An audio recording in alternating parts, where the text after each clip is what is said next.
Isang kabanata 3101. Nakita ni Dustin na pinuprotektahan ng lahat ng masasamang Diyos ang itim na sanggol.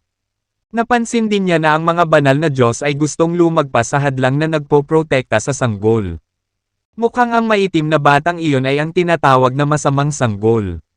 Naisip ni Dustin. Ang matinding labanan ay tumagal ng mahigit 1 oras. Habang nagpapatuloy ang laban, unti-unting nangunguna ang masamang panig. Ang masamang aura ay nakaligtas sa pinakamahina nitong yugto. Nagsimula itong maging mas makapal. Tara na, kailangan nating maghanap ng isa pang pagkakataon para patayin ang sanggol na iyon. Utos ni Parker, ang Diyos na may hawak na higanteng palakol sa kanyang kamay. Pagkatapos ay pinangunahan niya ang koponan na umatras sa butas sa transparent na salamin, na nagsilbing blocking screen sa pagitan ng dalawang mundo. Mabilis na tinawag ni Dustin ang kanyang kakayahan sa paggalaw ng katawan at sinundan ang kumpanya ng mga banal na Diyos pabalik sa kanilang mundo. Guys, malapit nang pumasok ang divine aura sa pinakamahina nitong yugto. Dapat tayong maging handa. Pumunta tayo sa mundo ng ating kaaway at patayin ang banal na sanggol. Hindi natin hahayaang dumating siya sa mundo.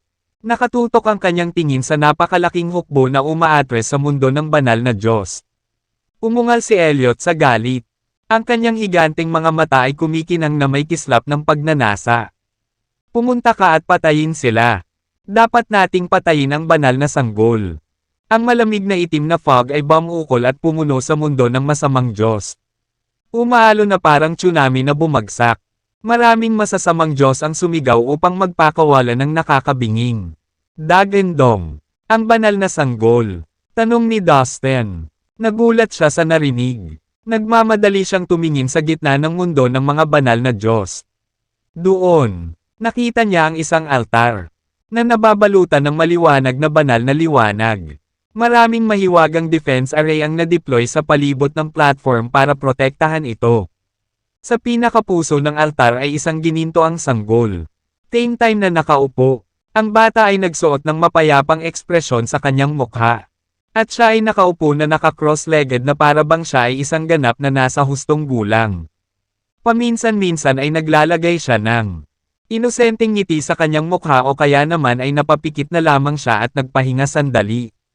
May mga pagkakataon din na mamasdan na lang niya ang mundo ng may sukdulang kabaitan at kuryosidad.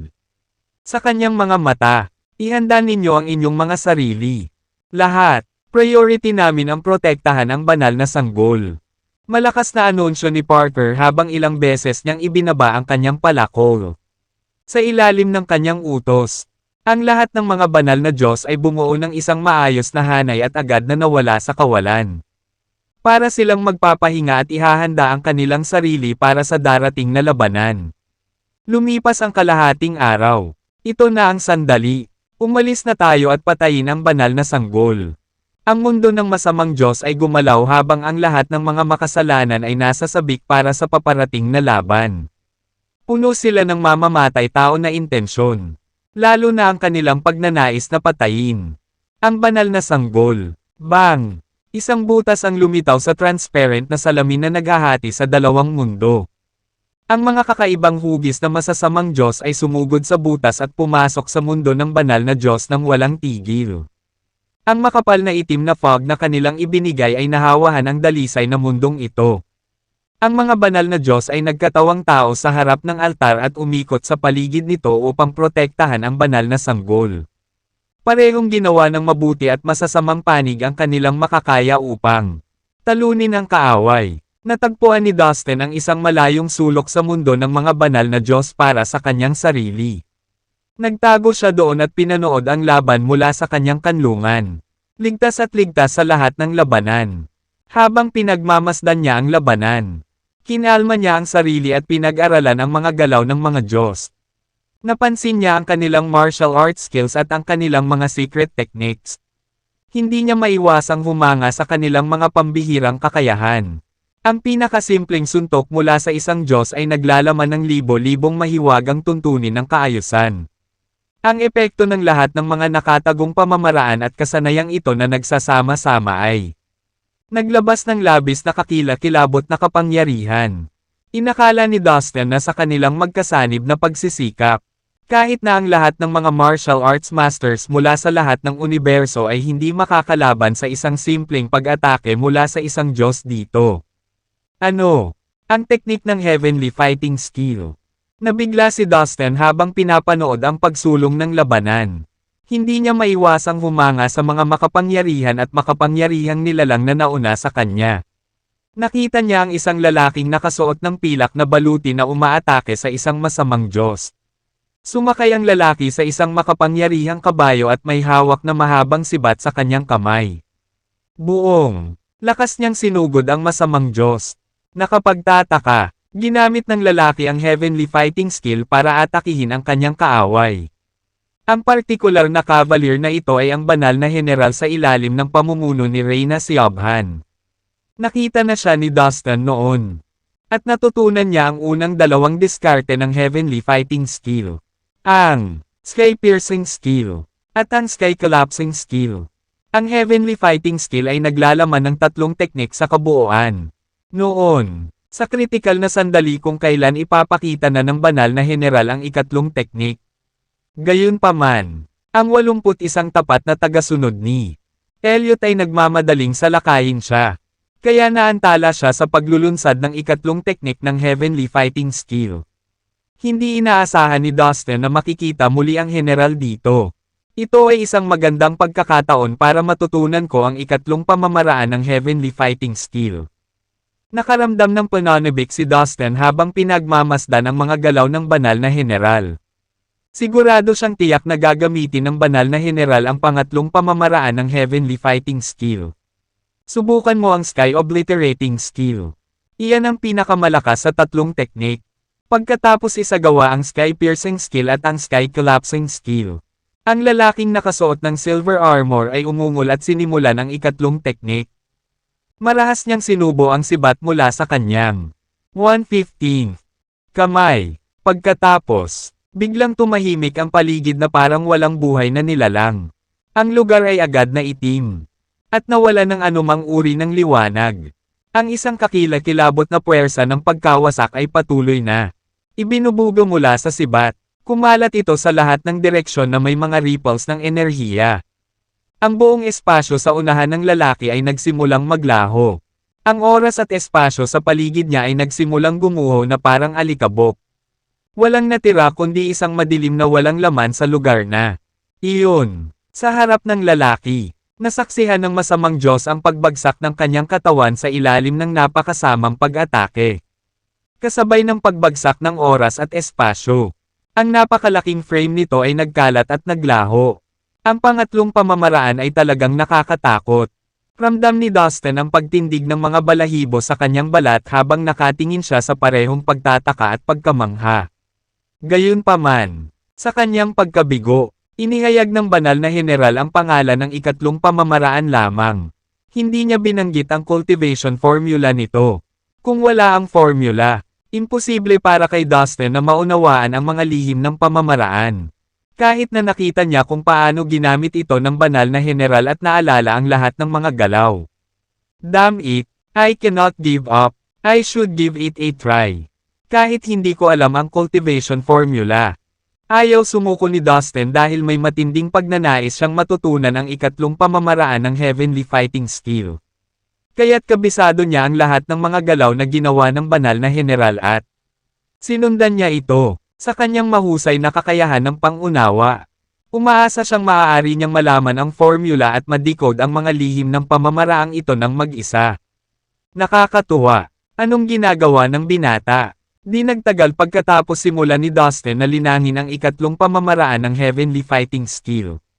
Naramdaman ng banal na general ang kanyang presensya at mga aksyon. Lumingon siya para tingnan si Dustin. Ang kanyang titig ay kasing talas ng kutsilyo. Ang banal na general ay lumukso sa hangin. At, sa isang hakbang lamang, naroon siya sa harapan ni Dustin. Hinawakan niya si Dustin sa kanyang balikat at nawala kasama ang kanyang biktima sa kawalan sa bilis ng kanyang pagdating. Parang sisiw sa kuko ng agila. Hindi na nagawang lumaban ni Dustin. Nanatili siyang hindi gumagalaw sa buong daan. Walang ideya kung saan sila patungo. Sila ngayon ay nasa kawalan. Napapaligiran ng malawak na espasyo ng kawalan. Paano mo natutunan ang unang dalawang teknik ng aking heavenly fighting skill? Pinagmasdan ng banal na general si Dustin. Naramdaman na ang binata ay nakabisado na ang unang dalawang diskarte ng heavenly fighting skill. Walang intensyon si Dustin na magsinungaling sa banal na general. Sinabi niya sa kanya ang lahat. Alam niya na ang pagtatago ng katotohanan mula sa isang banal na Diyos ay walang kabuluhan. So, that's how you learned the techniques. Hindi ko ine-expect na ang heavenly fighting skill ko pala ay makukuha ng ganong tao. Parang may disipulo ako sa mortal world. Ang kasanayan ay maaaring maipasa sa ganitong paraan. Mabuti yan. Tumango ang banal na general. Delikado kung manatili ka rito. Umalis ka dito. Pagkatapos ay inutusan ng banal na general si Dustin. Saan ang lugar na ito? Sir, ano itong tinatawag na masamang sanggol at banal na sanggol? Tanong ni Dustin dahil sa curiosity. Mahabang kwento yan. Kaya ibubuod ko na lang. Ang Earth ay isang napakatandang planeta. Ang mundo ay nabuo noong nabuo ang universo. Ito ay isang planeta na puno ng enerhiya. Unti-unti, maraming makapangyarihang master ang lumitaw sa Earth habang lumilipas ang panahon. Ang mga makapangyarihang master na ito ay tinawag na mga banal na Diyos ng mga tao sa mga susunod na henerasyon. Sa paglipas ng panahon, ang mga banal na Diyos ay nahati sa dalawang pangkat. Ang isang pangkat ay tinawag na mga Diyos ng liwanag, na kinakatawan ni Parker at iba pang mga banal na Diyos. Ang isa pang pangkat ay tinawag na mga Diyos ng kadiliman. Kasama sina Hackett at Elliot bilang mga kinatawan. Walang katapusang mga labanan at labanan ang naganap sa pagitan ng dalawang paksayon. Dahil ang bawat grupo ay nagnanais na pamunuan ang buong sansinukob at lipulin ang kanilang mga kaaway. Kinasusuklaman nila ang isa't isa hanggang sa kaibuturan. Sa wakas, nanalo ang Diyos ng liwanag. Sa isa sa mga labanan, ang mga Diyos ng kadiliman ay dumanas ng isang malungkot na pagkatalo. Si Elliot ay pinatay ni Emperor Hyder. At si Hackett ay natakot kaya tumakas siya kasama ang ilang makapangyarihang mga Diyos sa kanyang tabi at nawala. Tinalo ng mga Diyos ng liwanag ang mga Diyos ng kadiliman. Siyempre, ang tagumpay ay dapat gunitain. Ngunit hindi nagtagal. Natagpuan ng mga Diyos ng liwanag ang isang bagay na kakilakilabot. Natagpuan nila na si Hackett at Elliot ay nagtatag ng isang malawak na lugar ng kadiliman sa Earth at nag-alaga ng isang masamang sanggol doon. Maraming magic array ang nasa paligid ng lugar na iyon upang patuloy na sumipsip ng masasamang aura at enerhiya mula sa iba't ibang universo upang suportahan ang masamang sanggol. Ang batang ito ay nilikha sa pamamagitan ng evil blood essence ng hindi mabilang na nakakatakot na masasamang Diyos. Ang bawat isa sa kanila ay dapat magbigay ng isang patak ng kanilang kakanyahan ng dugo. Para sa pagbuo ng mabangis na sanggol na ito. Sa lahat ng kasamaan at negatibong enerhiya at aura na nakuha ng masamang sanggol mula sa iba't ibang mga universo at mundo. Ito ay napakasama at makapangyarihan. Masasabing kapag naipanganak na ang masamang sanggol, walang makakasupol dito. Ganyan ang naging kwento ng masamang sanggol na ito. Paliwanag ng banal na general kay Dustin. Nakita ko, sabi ni Dustin sabay tango. Ngunit bakit hinayaan ng mga Diyos ng liwanag na mangyari ito? Bakit hindi na lang nila sirain ang masamang sanggol? Naguguluhan na tanong ni Dustin. Nakita niyang kakaiba na hindi pinatay ng mga Diyos ng liwanag ang masamang sanggol noong una nilang nalaman ang tungkol sa pagkakaroon nito. Hindi ganoon ka-simple. Hindi natin pwedeng i-terminate lang. Kailangan nating panatilihing buhay ang masamang sanggol sa ngayon. Kung hindi, ang lahat ng sansinukob doon ay mauuwi sa kawalan. Sagot ng banal na general. Ano? Hindi makapaniwala si Dustin sa narinig. Nakita mo ba ang 99 na dragon sa lupa? Ang bawat isa sa kanila ay kumakatawan sa isang malaking universo sa labas. Ang pagkakaroon ng masamang sanggol ay katumbas ng kaligtasan ng mga dragon sa lupa. Kung ang 2/15 masamang sanggol ay papatayin, ang mga dragon sa lupa na kumakatawan sa 99 na malalaking universo ay sisubog at magiging abo. Paliwanag ng banal na general na may seryosong tingin. Hindi ako makapaniwala. Nagulat si Dustin sa impormasyon. Bukod sa 79 na Earth Dragon na nakaistasyon sa ibaba ng Karakoram Mountain, marami pa sa kanila ang nakaistasyon sa ibang mga lugar sa loob ng Earth. Ang bawat isa sa Earth Dragon ay kumakatawan sa isang universo. At lahat sila ay isinumpa. Kung aalisin natin ang masamang sanggol, ang sumpa ay matrigger. At lahat ng mga dragon sa lupa ay sesabog. Nangangahulugan din ito na ang 3,000 malalaking mundo at ang 3,000 maliliit na mundo ay maglalaho sa manipis na hangin. Ang bawat buhay na nilalang sa mukha mula sa mga mundong iyon ay mamamatay din. Idinagdag ng banal na general habang ang pakiramdam ng kawalan ng pag-asa ay nagbabanta sa kanya. Hindi ako makapaniwala na magiging ganoon kakamete ang epekto ng pagtanggal sa masamang sanggol. Nakaramdam si Dustin ng labis na pagkagulat sa mismong impormasyon. I bet ito ang pinakamahalagang sikreto sa loob ng 3,000 malalaking mundo at sa 3,000 maliliit na mundo. Nakakatakot ang katotohanan sa likod nito. Naisip niya sa sarili. Nako, nakatuon kami sa pagsusuri sa masamang sanggol at naghanap ng higit pang impormasyon na makakatulong sa amin na harapin ang aming mapanghamong sitwasyon. Pagkatapos ay gumawa kami ng isang plano. Dahil sa maselang sitwasyon, nagpasya kaming mag-set up ng mundo dito. Lumikha kami ng isang banal na sanggol upang pahinin ang kapangyarihan ng masamang sanggol upang hindi ito makaalis sa lugar at gumawa ng masasamang bagay sa labas ng mundo. Sabi ng banal na general. Nakita ko, biglang naintindihan ni Dustin. Aside from that, iniwan din namin yung mga avatar namin dito. Kapag ang masamang kapangyarihan ay nasa pinakamahina na, tayo ay pumasok sa masamang mundo at binabawasan ang lakas ng masamang sanggol araw-araw. Gayunpaman, ang kapangyarihan ng masamang sanggol ay kakaiba at katangi-tangi na nagsilang ito ng malaking bilang ng mga Diyos ng kadiliman. Sa tuwing ang banal na kapangyarihan ay nasa pinakamahina, sila ay pumapasok at susubukan na sirain ang banal na sanggol at tayo. Nagpatuloy ang banal na general. Umiling si Dustin na hindi makapaniwala. Lumalabas na mayroong isang nakapipinsalang lihim na nakatago sa ilalim ng bundok Karakoram. Ang masamang sanggol na iyon ay parang isang bomba ng oras. Hanggat nabubuhay ang sanggol na iyon, ang lahat ng umiiral na universo ay nasa panganib. Naisip ni Dustin, si Hackett at Elliot ay dapat na napakalakas.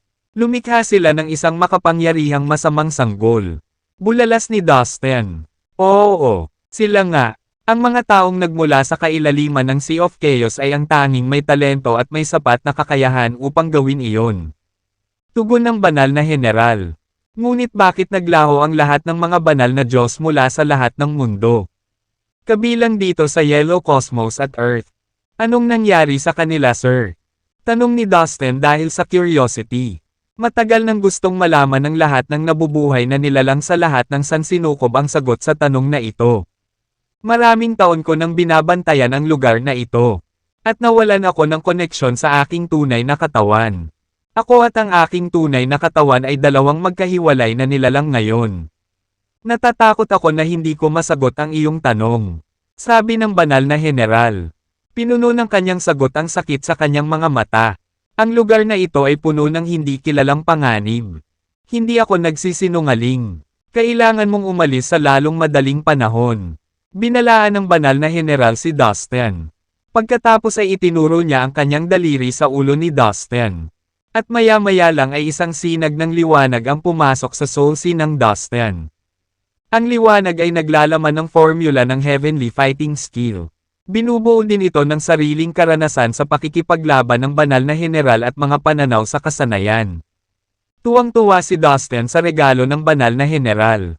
Ito ay isang banal na Diyos ng mga pananaw at karanasan sa pakikipaglaban.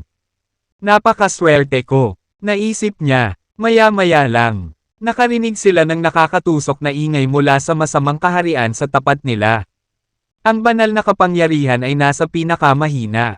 Halika na, ngayon ang pinakamagandang oras para alisin ang banal na sanggol. Determinado na patayin ang banal na sanggol. Ang mga Diyos ng kadiliman ay sinugod ito. Ipapaalas na kita dito. Sigaw ng banal na general. Hinawakan niya sa balikat si Dustin at humakbang pasulong. Sa isang iglap, Isang malakas na spatial energy ang lumitaw. Tinakpan ng mga nakakasilaw na ilaw si Dustin mula sa lahat ng panig. Umikot ang lahat sa paligid ni Dustin. Ilang saglit pa, napadpad siya sa lupa. Tumingin si Dustin sa paligid niya at pinagmasdan ang teritoryo. Nakapalibot sa kanya ang matatayog na bundok at masukal na kagubatan. Ang mga bundok ay natatakpan ng puti. May kintab na mga snowflake na kumikinang sa ilalim ng araw. Siya ay nasa bundok ng Karakoram. Nagulat si Dustin doon. Naalala niya ang lahat ng sinabi ng banal na general. At kinilabutan siya. Hindi ako makapaniwala na ang gayong kakilakilabot na sikreto ay nagtatago sa ilalim ng Karakoram Mountain. Bulong ni Dustin sa sarili. Pagkatapos ay humanap siya ng komportableng pwesto at naupo ng naka-cross-legged. Inilagay ng banal na general ang kompletong formula ng heavenly fighting skill. Ang kanyang mga insight at karanasan sa pakikipaglaban sa Soul Sea ng Dustin. Binigyang diin ito ni Dustin dahil nagmula ito sa isang banal na Diyos. Pumasok siya sa meditation state at nag-focus sa pag-aaral ng heavenly fighting skill. Makalipas ang isang araw, pinagkadalubhasaan ni Dustin ang ikatlong hakbang. Ang sky obliterating skill. Sinaliksik niya ang Reg Along ibinigay sa kanya. At natuto siya ng husto mula sa karanasan at mga insight sa labanan ng banal na general. Naramdaman ni Dustin na ang tatlong galaw ng heavenly fighting skill ay magiging mas makapangyarihan kapag pinakawalan niya ang mga ito ngayon. Okay, it's time to look at the martial arts meeting of the Brilliant Kingdom. Ungol ni Dustin. Inilabas niya ang kanyang espiritual na pakiramdam upang mahanap ang lokasyon ng martial arts meeting. Pagkatapos ay pinakawalan niya ang kanyang kakayahan sa paggalaw ng katawan at sumulong ng may matinding bilis. Gustong malaman ni Dustin ang lakas ng mga tao sa martial arts world ng Brilliant Kingdom. Bukod dito, kinuha niya si Yulie ng Emerald Sect bilang kanyang disipulo. Dahil pupunta siya, 3/15. Roon, kailangan niyang tiyakin na hindi siya malalagay sa anumang uri ng panganib. Natawa si Dustin sa pag-iisip na tinanggap niya ang isang matalinong babae bilang kanyang alagad. Pero lahat ng nangyari ay may dahilan. Maaaring kumilos si Dustin sa isang kapritsyo. Ngunit marahil siya ay nakatadhana na maging kanyang Panginoon. Habang lumalayo siya, nakita niyang nasa unahan niya ang isang mataas na bundok na nababalutan ng kulay pilak na puting nyebe. Lumapag si Dustin sa gilid ng burol at tinahak ang daan patungo sa tuktok. Sa daan, marami siyang nakilalang martial artists na dumating para makibahagi sa martial arts meeting. Narinig mo ba? Ang nangungunang 10 batang martial artist ay nandito lahat sa pagkakataong ito. Hindi ko akalain na tumpak ang kanilang rangkang. Ngayon, sa wakas ay may pagkakataon na tayong makipagkompetensya sa kanila. Tingnan natin kung ano ang magiging takbo nila sa patimpalak na ito. Sa tingin ko ang ilan sa kanila ay hindi mabubuhay sa kanilang reputasyon. Tuwang-tuwang sabi ng isang binata. Tama ka, kaya naman ito ay isang mahalagang kaganapan sa ating martial arts world. Haha, I'm so glad that I finally have the chance to see the top 10 young martial artists. Nga pala, nabalitaan ko na ang isang napakagaling na binata mula sa Buddhist sect ay sumasali rin sa paligsahan. Tila, tinatawag nila siyang kahalili ni Buddha. Wala siya sa top 10 young martial artists. Pero pagkatapos ng contest, baka isa sa kanila ang papalitan niya. Naging curious si Dustin nang marinig niyang nag-uusap ang mga tao tungkol sa martial arts meeting. 10 kilalang individual ng Brilliant Kingdom. Tahimik na natawa si Dustin sa kanyang sarili sa mga komento. Ang mga batas ng kalikasan sa Earth ay hindi na gumana at ang espiritual na enerhiya ay matagal nang naubos. Sa mga mata ni Dustin, kahit gaano pa sila kakilala at talino, wala silang anumang banta sa kanya. Sa sandaling iyon, isang makapal na kulay abo na fog ang gumulong sa ibabaw nila at pinawi ang kalangitan. Na pinupuno ang kapaligiran ng takot. Ilang taong may kulay abong pakpak sa likod ang lumitaw mula sa malayo at lumipad patungo sa tuktok. Ang bawat isa sa mga may pakpak na matatandang lalaki ay mukhang sinaunang at iyon. Kasama ang kanilang kulay abong mga mata, ay ginawa silang napaka-intimidate. Tingnan mo, may pakpak pa yung mga yon. Kakaiba, Nagulat ang ilang tao sa tuktok habang itinuturo ang mga lalaking may pakpak. Hindi mo ba narinig ang tungkol sa kanila noon? Lumitaw sila sa ating Brilliant Kingdom mahigit 10 araw na ang nakalipas. Sinasabi ng mga tao na sila ay mga magsasaka mula sa kanluran. Tsaka may nalaman din akong sikreto. Ang mga magsasaka na ito ay may ibang pagkakakilanlan. Hulaan mo. Sigurado ako na hindi mo mahulaan kung ano sila. Misteryosong sabi ng isang lalaki. Ano ito? Lahat ng tao sa paligid niya ay napalingon sa kanya. Sila ay mula sa punong tanggapan ng Divine Moon Sect. Ang Divine Moon Sect ay hindi isang lokal na sekta ngunit mula sa ibang bansa. Malakas niyang deklare sa lahat ng nakikinig. Ano? Ito ay isang dayuhang sekta. Sigurado ka.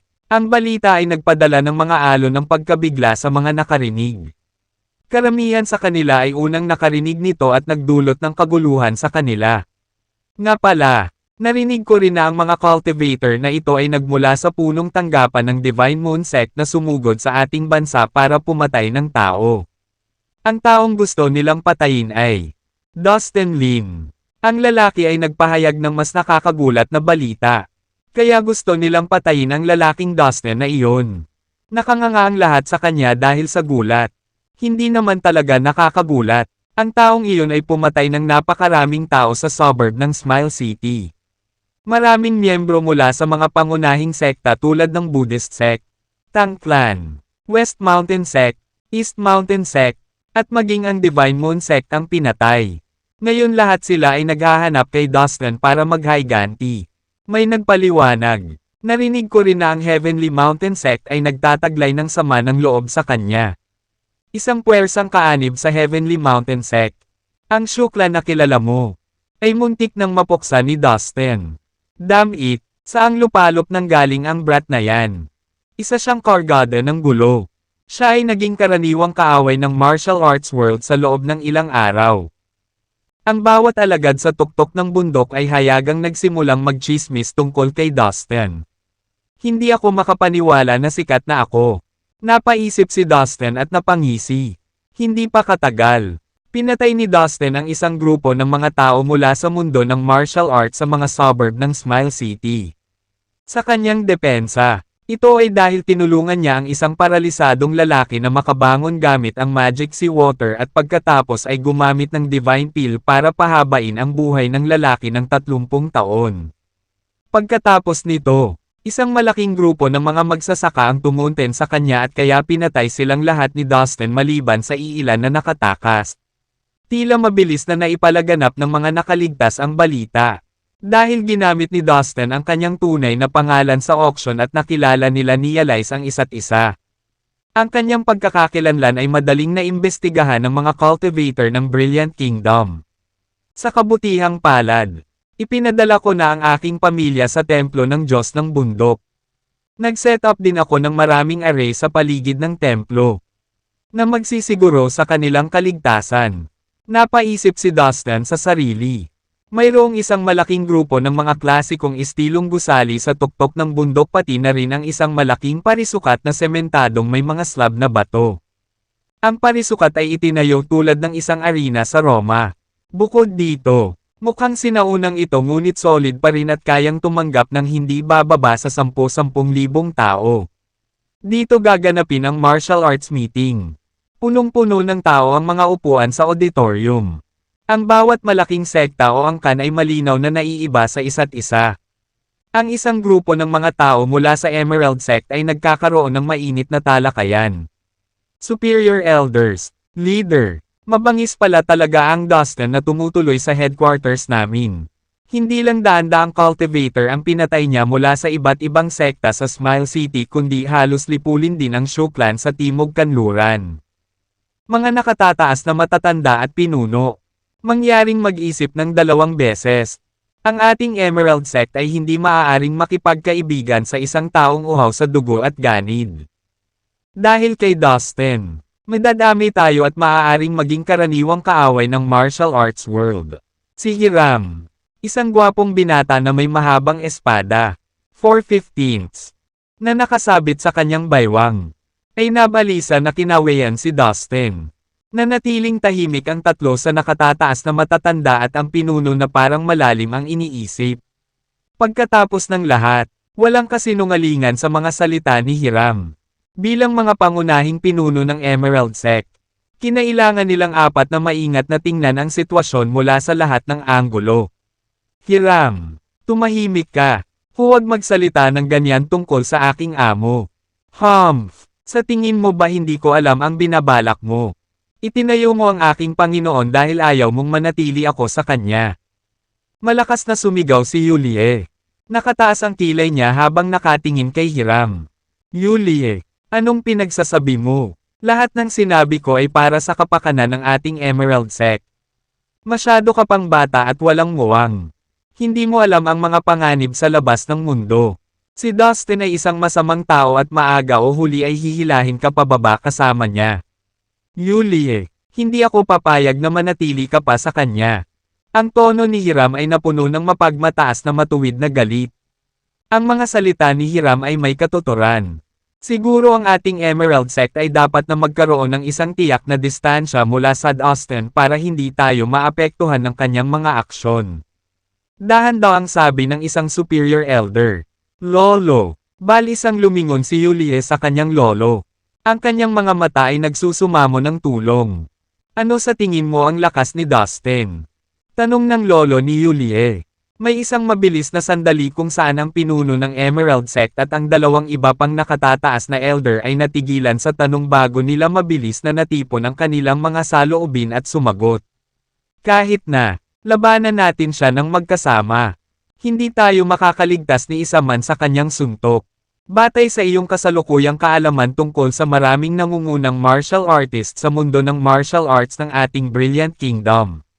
O kahit sa kabuuan ng Earth, sino ang posibleng mas malakas kaysa kay Dustin? Kaya kahit magkapit-bisig ang mga cultivator ng buong martial arts world ng ating kaharian. Kaya ba nilang talunin si Dustin? Tanong ng lolo ni Yulie. Well, ang pinuno at ang iba pang matatanda ay tumigil saglit habang tumatakbo ang kanilang isipan. Tama, masyadong makapangyarihan si Dustin. Dapat nating sikaping manatili sa kanyang mabubuting biyaya. Paano ito? Panatilihin natin ang status quo sa ngayon. Pagdating ng panahon, tutugtugin natin ito sa pamamagitan ng tainga. Sa madaling salita, hindi natin dapat saktan ang ibang mga magsasaka ng Brilliant Kingdom. Si Dustin naman, wala rin kaming gagawing makakasakit sa kanya. Sa isang mundo, dapat tayong lumayo sa laban na ito. Seryosong sabi ng isa sa mga nakatataas na matanda. Tumango ang pinuno at ang dalawa pang matanda bilang pagsang-ayon. Lingid sa kanilang kaalaman, isang mahinang pagngisi ang lumitaw sa sulok ng bibig ni Hiram. Hindi. Kailangan kong ipaalam sa aking Panginoon na ang lahat ng mga sekta ay nagsisikap na gawing mahirap ang mga bagay para sa kanya. Kahit gaano pa siya kalakas, mahihirapan pa rin siyang makitungo sa napakaraming tao ng sabay-sabay. Naisip ni Yulie sa kanyang sarili habang siya ay umatras sa karamihan at tahimik na nawala. Hinanap ni Yulie si Dustin. At ilang sandali pa, nakita niya itong may kasamang grupo ng mga tao. Nagulat at natuwa. Tumakbo siya palapit sa kanya. Master, natagpuan na rin kita. Bumulwak siya. Hoy, Yulie, ano bang problema? May nagpapahirap ba sa'yo? Tanong ni Dustin nang makitang may namumuong luha sa kanyang mga mata. Master, may sasabihin ako sa iyo. Medyo urgent, ngunit hindi ligtas na pag-usapan ito dito. Mas mabuting pumunta muna tayo sa tahimik na lugar at ipapaliwanag ko sa iyo ang lahat. Nag-aalalang sabi ni Yulie. Hindi pinansin ang lahat ng tao sa paligid. Hinawakan niya sa kamay si Dustin at kinaladkad patungo sa malapit na kakahuyan. Jeez, ang mga kabataan ngayon ay kulang sa respeto sa sarili. Dapat matuto silang kumilos lalo na sa publiko. Isang matandang martial artist ang nananangis. Umiiling-iling habang naglalakad lampas kina Dustin at Yulie. Teka, di ba si Yulie ninyo ng Emerald Sect? Siya ay isang napakakilalang kaakit-akit na babae sa ating martial arts world. Bulalas ng isang binata, na nasilip ang mag-asawa nang umalis sila. Tama ka, si Yulie Ning talaga yan. Isa siyang diyosa, dream girl ko. Diyos ko! Hindi ako makapaniwala na may nakikita na siya. At parang wala siyang pakialam na malaman ng mga tao ang tungkol sa kanila. Ngayon, nadurog ang puso ko. Hinaing ng isa pang matabang binata. Maraming mga batang martial artist ang nagulat nang makilala nila si Yulie. Ang ilan ay na-starstruck pa. Ano yon? Yulie, can you please tell me now? Tanong kaagad ni Dustin nang nasa loob na sila ng gubat. Lagi siyang puno ng mga sorpresa.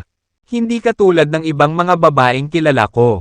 Naisip niya. Pagkatapos ay hindi nag-aksaya ng panahon si Yulia na sabihin sa kanya na may ilang mga tao mula sa ibang mga sekta ang nagsasagawa ng mga planong saktan siya.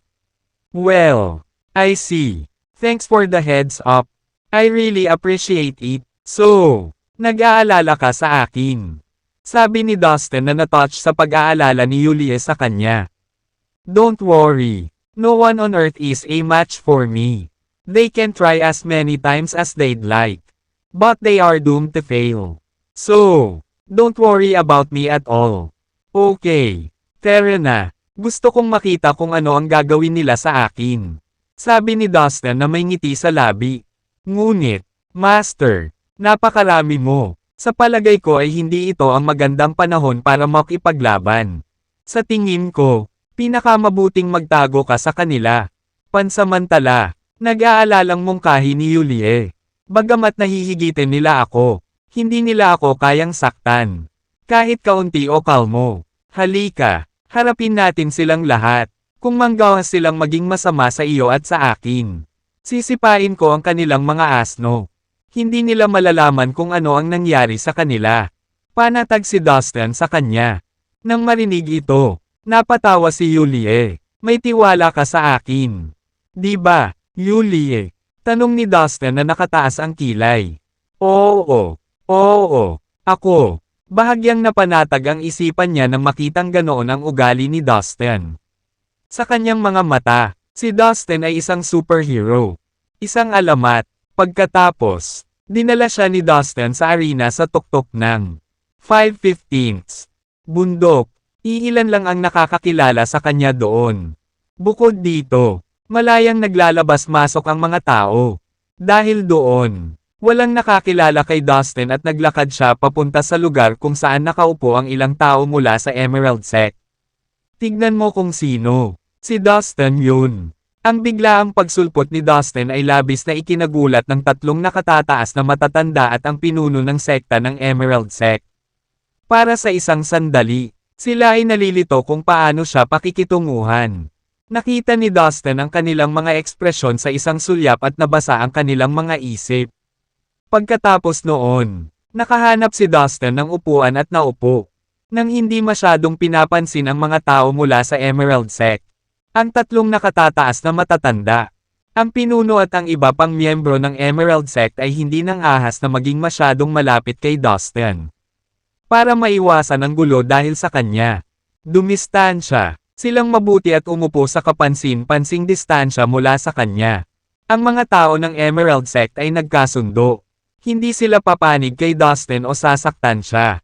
Si Yulia lang ang nakaupo sa tabi ni Dustin bilang paraan para ipahayag sa publiko na kinakampihan niya ito. Look, she has been mesmerized by him and is in full support of him. Ano ang dapat kong gawin sa kanya? Isang nakatataas na elder ang halos hindi napapansing mapait na ngiti habang nakatingin kay Yulie. Alam niyang sobra niyang inispoil ang apo. Humph! Pinagmamasdan si Yulie habang magiliw na nakaupo sa tabi ni Dustin. Si Hiram ay dinaig ng nag-aapoy na selos at sama ng loob. Nandidiri ang mukha niya habang nakatitig kay Dustin. Nagsimula na sa wakas ang martial arts meeting. Sa puntong iyon, mahigit 10 tao ang lumakad papunta sa entablado at umupo. Sila ang mga pinuno o pinuno mula sa mga nangungunang sekta o prominenteng angkan. Sila ang namamahala sa pagpupulong. Isa sa kanila ang pinuno ng Emerald Sect. Ang unang gawain sa kanilang listahan ay talakayin ang mga pagbabago sa kapaligiran. Sa nakalipas na 2 taon, ang mga templo sa buong mundo ay misteryosong nagsimulang magpalabas ng mga gintong ilaw. Bukod dito, napansin ng bawat martial artist na ang dami ng espiritual na enerhiya sa Earth ay tumaas araw-araw. Karamihan sa kanila ay nadama na mas madali para sa kanila na makalusot at maabot ang mas matataas na lugar. Ang lahat ng mga pagbabago ay magandang balita para sa mga martial artist at nasa sabik sila. Tinalakay ng mga pinuno at pinuno ang paparating na isyu sa mga taong dumalo.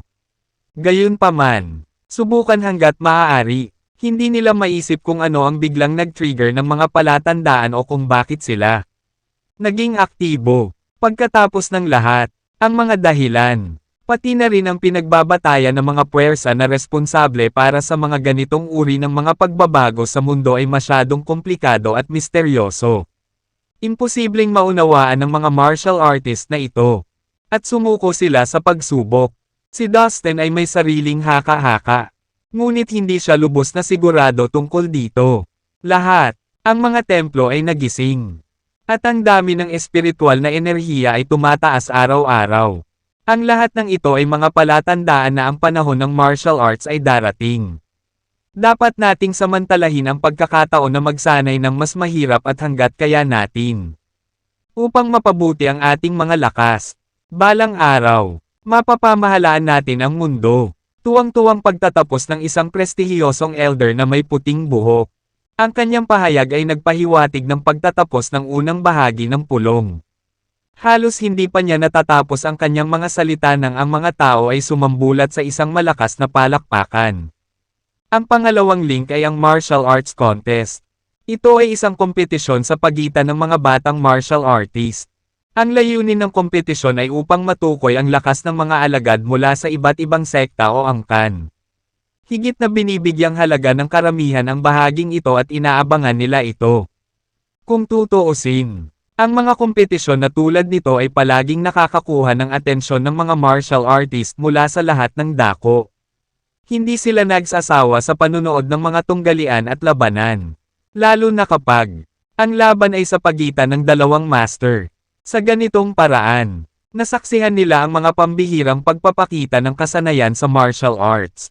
Minsan sila ay mapalad at makakita ng ilang mga lihim na kasanayan. Maaaring mag-sign up ang sinumang batang martial artist na interesadong makipagkompetensya.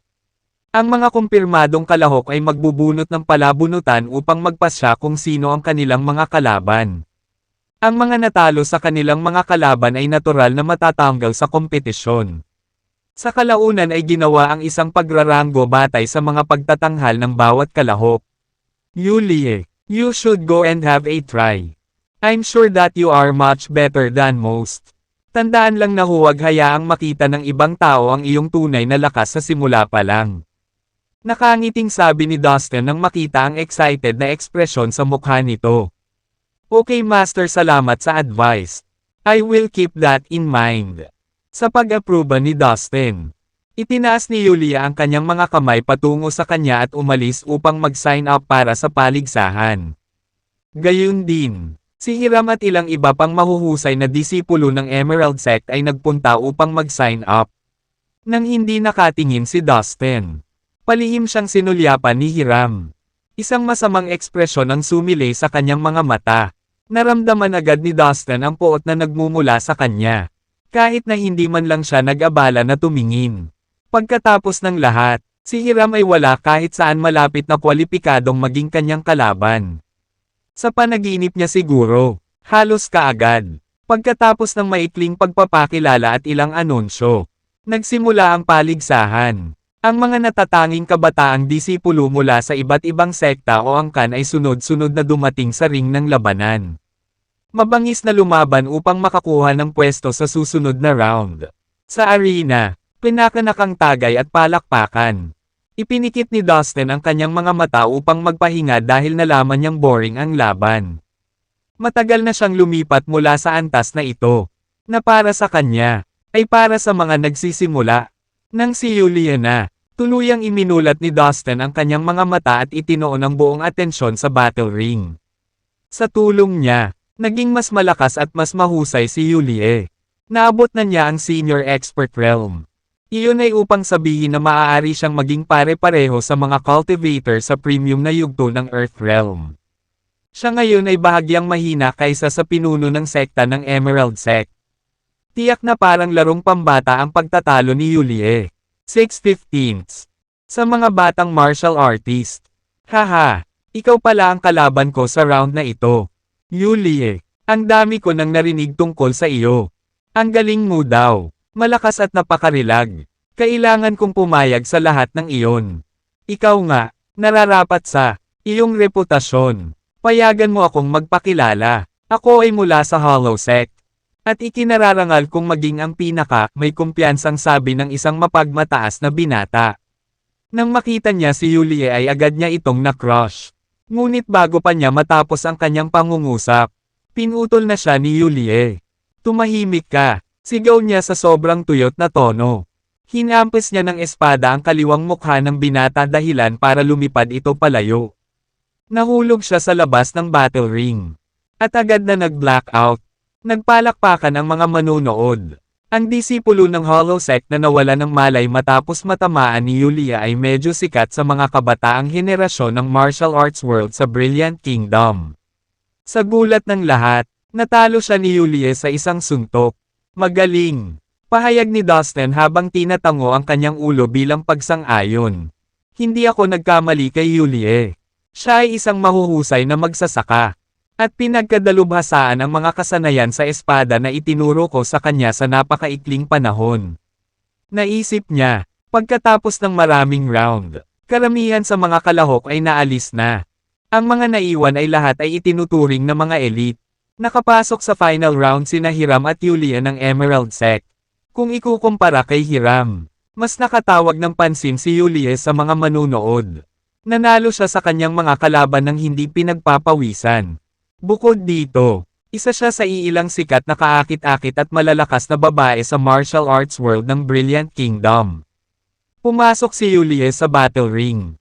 Ang kanyang kalaban ay isa sa tinaguriang 10 pinakamahusay na batang martial artist sa buong Brilliant Kingdom. Isang matangkad na binata na nakadilaw na roba ang tumayo sa tapat niya. Siya ay may katamtamang kutis, balingkinita ng mga paa, at isang pares ng mapupusok na mga mata. Wow! Iyan si Claude Duan ng Hill Sect. Siya ang pinaka-misteryoso sa top 10 young martial artists. May nakakilala agad sa kanya sa arena. Ha! Hindi ko akalain na tatayo pa rin sa tournament na ito ang isang itim na kabayong tulad mo. Mukhang naubos na ang swerte mo. Ayokong makipag-away sa babae. Kung ako sa iyo, susuko ako at iiwan ang battle ring. Naiinis na sabi ni Claude habang sinenyasan si Yulia na umalis sa battle ring. Swoosh! Bilang tugon, itinutok ni Yulia ang kanyang espada sa kanya. Nagalit siya at naramdaman niyang nasaktan ang pride niya. Pagkatapos, ang kanyang kamao ay nagbuga ng nakakasilaw na liwanag na naglalaman ng napakalaking enerhiya. Sa halip na iwasan ang paparating na pag-atake, ibinato ni Claude ang kanyang kamao sa espada. Napansin ng madla na ang isang bathala ay nakaupo na naka-cross-legged sa itaas ng kanyang ulo. Ano? Iyon ba ay isang bathala na nanggaling sa kanyang katawan? Natutunan din ba niya ang introduction to vital energy circulation? Nagulat si Dustin nang masilayan niya ang bathala. Sa ilalim ng tingin ng lahat, mabangis na nilabanan ni Claude si Yulie gamit ang kanyang mga kamay. Sa bawat oras na naghahatid siya ng suntok, kumikinang ang kanyang kamao at naglalabas ng napakalakas na puwersa na patuloy na humahampas sa espada ni Yulie. Kasabay nito, sinundan siya ng isang misteryoso ngunit malabong makapangyarihang Diyos saan man siya magpunta. Mukhang hindi natutunan ni Claude ang lahat sa introduction to vital energy circulation. Sino ang nagturo sa kanya niyan? May kinalaman ba ang introduction to vital energy circulation sa sekta kung saan siya nagmula? Well, mas mabuting bumisita ako sa Hill Sect balang araw. Napaisip si Dustin habang pinagmamasdan si Claude. Ang dalawang kakompetensya ay nakikipaglaban pa rin sa ulo. Ngunit alam ni Dustin na ang posibilidad ay pabor kay Yulie. Pagkatapos ng lahat, naabot na niya ang senior expert realm. Siya ay napakalakas na maaari siyang maging katapat ng pinuno ng Emerald Sect. Imposibleng matalo siya sa isang binatang tulad ni Claude. Pagkatapos ng ilang round, naiinip na si Yulie. Tiningnan niya ng masama ang kalaban at nagpakawala ng isang malakas na galaw. Swish! Gamit ang isang pagwagayway ng kanyang kamay. Isang liwanag na hugis espada ang humampas kay Claude. Kaagad, dumura siya ng dugo habang siya ay itinapon palabas ng battle ring. Nakita ng lahat na siya ay lubhang nasugatan. Ano? Oh my God! Nawala si Claude. Napatulala ang lahat sa arena. Malawak na kilala na ang nangungunang 10 batang martial artist ang pinakamalakas sa kanilang henerasyon sa Brilliant Kingdom. Bawat isa sa kanila ay isang promising martial artist. Mayroon silang sariling mga espesyalidad. Kaya walang tiyak na ranggo sa kanila. Bukod dito, kumbinsido ang lahat na walang makakatalo sa 10 pambihirang figurang iyon. Gayunpaman, may hindi inaasahang nangyari sa battle ring noong araw na iyon. May nakabuti sa isa sa mga matataas na batang martial artist. Naghiyawan ang mga tao ng Emerald Sect. Ang taong ito ay talagang misteryoso at hindi mahuhulaan. Sa ilalim ng kanyang patnubay, si Yulia ay naging isang malakas na martial artist. At nanalo pa sa isa sa nangungunang 10 mahuhusay na batang martial artist. Ang pinuno at ang 3 nakatataas na matatanda ng Emerald Sect ay may parehong iniisip sa kanilang isipan nang lumingon sila kay Dustin na may halong damdamin. Bumalik si Yulia sa kanyang upuan at naupo ng buong lakas ng loob. Master, ano sa palagay mo ang aking pagganap? Ginamit ko lang ang kalahati ng aking lakas. Akala ko ang nangungunang 10 batang martial artist sa Brilliant Kingdom ay dapat na malakas. Kung ang iba pa, sa kanila ay ipinare sa akin. Alam ko, kaya kong talunin silang lahat. Sabi niya kay Dustin na may malapad na ngiti. Puno ng kumpiyansa ang boses niya. Magaling. Pinuri siya ni Dustin. Tuwang-tuwa si Yulie nang pinuri siya ni Dustin. Pagkatapos ni Yulie, sumunod ang laban ni Hiram. Bago siya pumasok sa battle ring, sinulyapan niya si Dustin na may matinding sama ng loob. Ang kalaban ni Hiram ay isang natatanging disipulo ng East Mountain Sect. Pagkatapos ng ilang rounds, inangkin ni Hiram ang tagumpay. Pagkatapos ng lahat, si Hiram ay isa rin sa nangungunang 10 batang martial artist sa kanilang henerasyon. At mas malakas kaysa sa karamihan ng mga martial artist sa kanyang edad. Maraming tao ang pumalakpak sa kanya. Matapos manalo sa kanyang kalaban, hindi umalis si Hiram sa ring ng labanan. Nakatayo, 7/15 lang siya habang nakatitig sa kung sino sa audience. Bumaling ang mata niya kay Dustin. Napansin ng lahat sa audience ang kakaibang ugali niya. Sinundan nila siya ng tingin at hindi nagtagal ay itinoon nila ang kanilang mga mata kay Dustin. Bagamat si Dustin ang pinagtutuunan ng pansin ng lahat, hindi siya nabahala. Nginitian niya si Hiram at itinoon din ang paningin sa binata sa ring. Anong ginagawa ni Hiram? Nagulat ang pinuno at ang 3 superior elder ng Emerald Sect. Hiram, anong ginagawa mo? Nag-aalala si Yulie sa kaligtasan ng kanyang amo na halos maluha-luha. Kung nakuha niya ang mata ng publiko, malalaman ng lahat ang pagkakakilanlan ng aking Panginoon.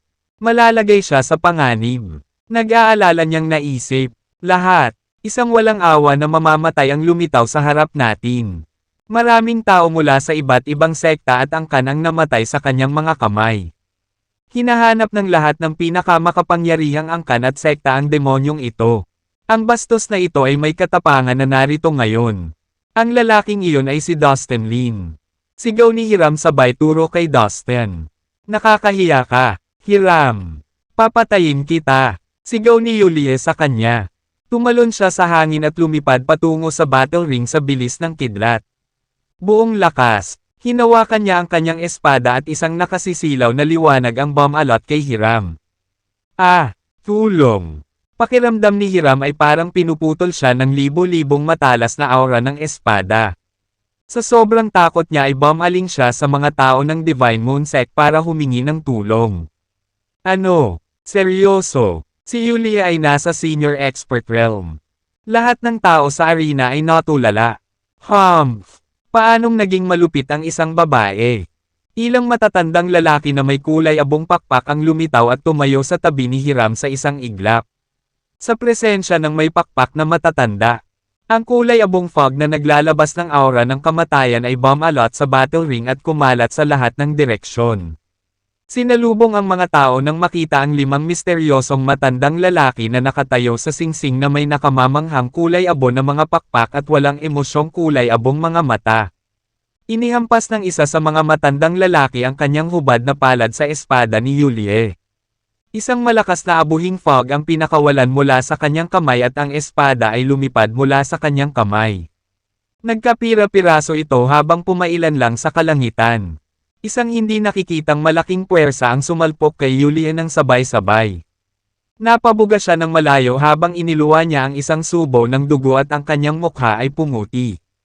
Tumaas-baba ang sakit sa kanyang katawan sa isang hampas ng matanda. Mula sa pagpapakitang iyon lamang, hindi mahirap isipin kung gaano kalakas ang 5 matatanda. You damn stupid bitch. How dare you attempt to take my life? Binitukan ni Hiram si Yulie na hindi itinago ang kagustuhang pumatay. Tulungan mo akong mahuli ang asong iyon. Tuturuan ko siya ng leksyon. Nabaluktot ang kanyang mukha sa lubos na galit habang kinakausap ang mga matatanda sa tabi niya. Okay. Walang ekspresyon ang sagot ng elder na nagpalipad kay Yulie. Muli niyang iniabot ang kamay kay Yulie. Nang makita niya ang ginagawa nito ay napailing na lamang si Yulie sa sobrang takot. Bagamat nasa senior expert realm na siya, alam niya na hindi siya katugma sa nakatatanda. Yulie, ingat! Galit na sigaw ng lolo ni Yulie. Tumayo siya mula sa kanyang kinauupuan para sumugod patungo sa battle ring. Isang boses ang umalangaw-ngaw sa kanilang paligid sa sandaling iyon. Huwag kang matakot, nakuha mo ako. Marahang ipinatong ni Dustin ang kamay sa balikat ni Yulie. Kumalat ang init sa buong katawan niya at ang karamihan sa mga sugat niya ay mabilis na naghilom sa harap ng kanyang mga mata. Drink the magic sea water. Utos ni Dustin. Ilang patak ng Asher liquid ang lumipad at lumutang sa harap ni Yulie sabay wave lang ng kamay niya. Isang malakas na pakiramdam ng buhay na ibinubuga mula sa bawat patak. Inabot ni Dustin ang kamay at nabangga ang kamay ng papalapit na matanda. Ang buong braso ng matanda ay sumabog sa isang kulay abo na pool ng dugo at buto. Isang nakakabinging hiyaw ng sakit ang umalangaw-ngaw habang nagmamadali siyang umatras. Samantala, nilagok ni Yulie ang magic sea water at isang malakas na enerhiya ng buhay ang nagsimulang dumaloy kaagad sa kanyang katawan. Sa loob lamang ng ilang segundo, hindi lamang siya ganap na gumaling ngunit nasa mas mabuting kalagayan. Isang asul na liwanag ang lumabas sa kanyang katawan at ginawa siyang parang isang diyosa. Ang lahat ay hindi maiwasang mapatingin sa kanya.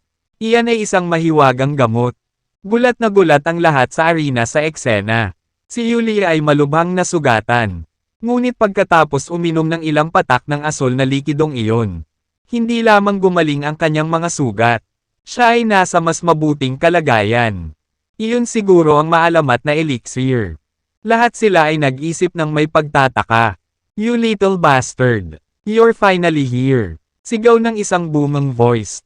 Isang medyo may edad na lalaki na nakasuot ng purong puting damit ay biglang lumitaw. Ang kanyang marangal na ekspresyon ay isang malinaw na paalala na siya ang pinuno ng Heavenly Mountain Sect. Sa likuran niya ay nakatayo ang ilan sa mga matataas na tao ng Heavenly Mountain Sect. Amitabha, Mr. Lin. Napakaraming tao ang napatay mo. Sumuko ka at tanggapin mo ang iyong parusa. Isang matandang monghe na nakasuot ng gintong damit ang nagsalita mula sa likuran ni Dustin. Ilang makapangyarihang monghe ang nakatayo sa tabi niya. Humph! We stay outside this world's affairs and have no enemies for years and yet you had the balls to lay your hand on our men. You deserve to die. Isang matangkad at matandang lalaki ang lumabas sa gitna ng mga manunood na nakasuksok ang mga kamay sa kanyang manggas. Siya ay mula sa Tang Clan. 4 hanggang 5 makapangyarihang lalaki ang sumunod sa kanya. Hindi nagtagal bago ang 1 dosenang mga pinuno ng sekta at mga pinuno ay nagsara sa Austin kasama ang kanilang mga natitirang subordinate. Halos kalahati ng pinakamahuhusay na martial artist sa Brilliant Kingdom ang nakapalibot kay Dustin at bawat isa ay handang gumawa ng hakbang laban sa kanya anumang oras. Maging ang Divine Moon Sect ay may ilang mga master na tuwang-tuwang sumama sa kanila upang labanan si Dustin. Ang ilan sa kanila ay gustong maghiganti kay Dustin.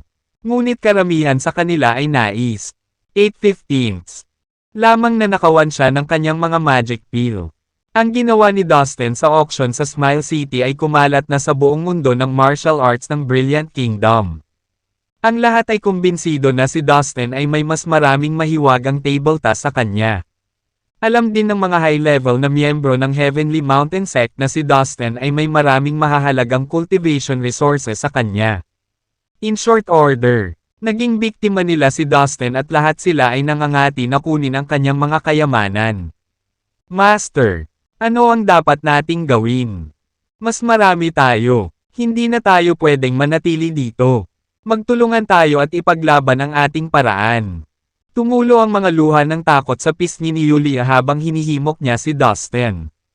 Yulia, halika dito. Ang takot na lolo ni Yulia ay natakot sa eksena at nagmamadaling sinenyasan itong lumapit sa kanya.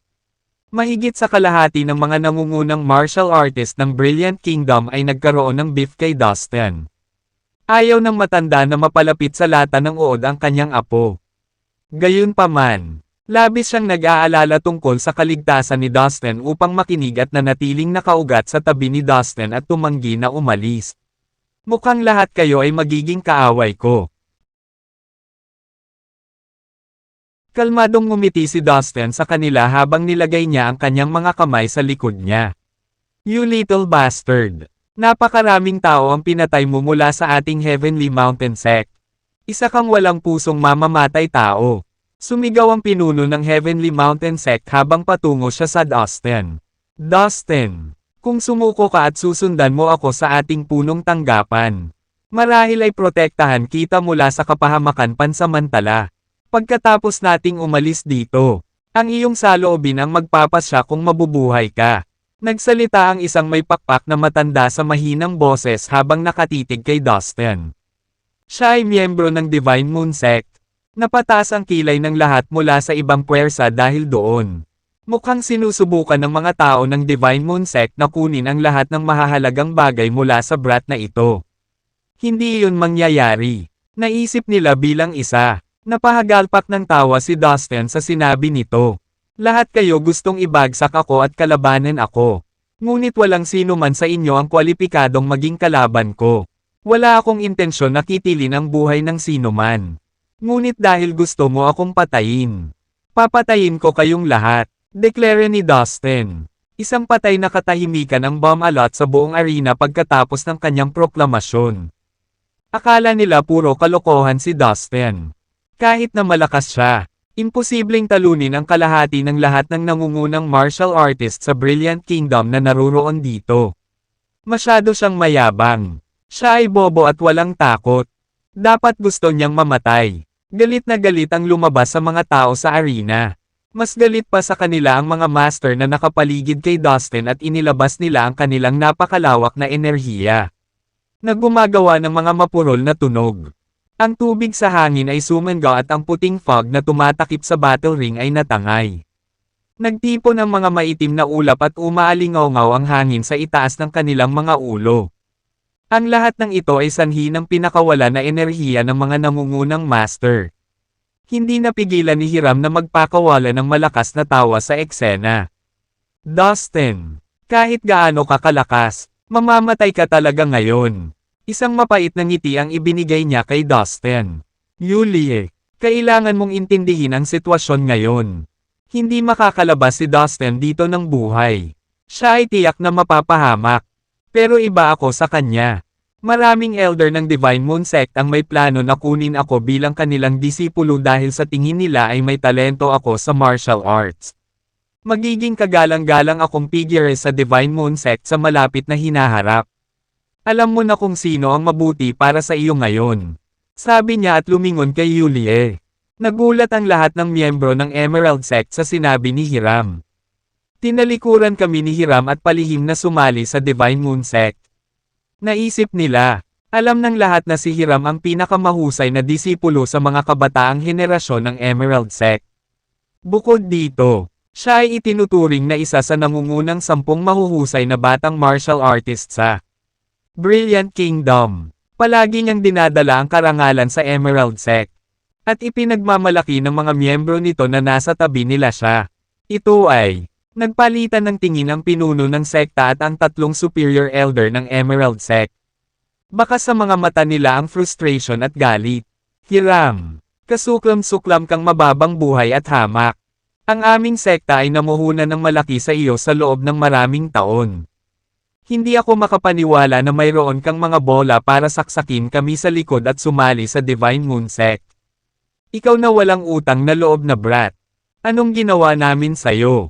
Paano mo kami tatalikuran? Sigaw ni Yulie kay Hiram na nakakunot ang mga kilay. Halatang galit siya kay Hiram. Sinulyapan ng lahat si Hiram ng mapanghamon na tingin. Minamaliit nila siya dahil sa kanyang walang utang na loob at hindi tapat na pag-uugali. Gumawa siya ng isang matalinong pagpili. Si Hiram ay isang mahuhusay na binata. Kung patuloy siyang mananatili sa Emerald Sect, hindi niya makakamit ang kanyang buong potensyal. Tama lang na maging bahagi siya ng ating sekta. Walang patawad na sabi ng isang matandang may kulay abong pakpak. Tama ka sir. Ginawa ko lang ang pinakamabuti para sa akin. Ang Emerald Sect ay hindi kailanman makakapantay sa ating Divine Moon Sect. Masiglang sabi ni Hiram. Nakaramdam siya ng hiya nang akusahan siya ni Yulie na walang utang na loob. Anyway, personal matters mo yan. And you can settle it later. Dustin Lin.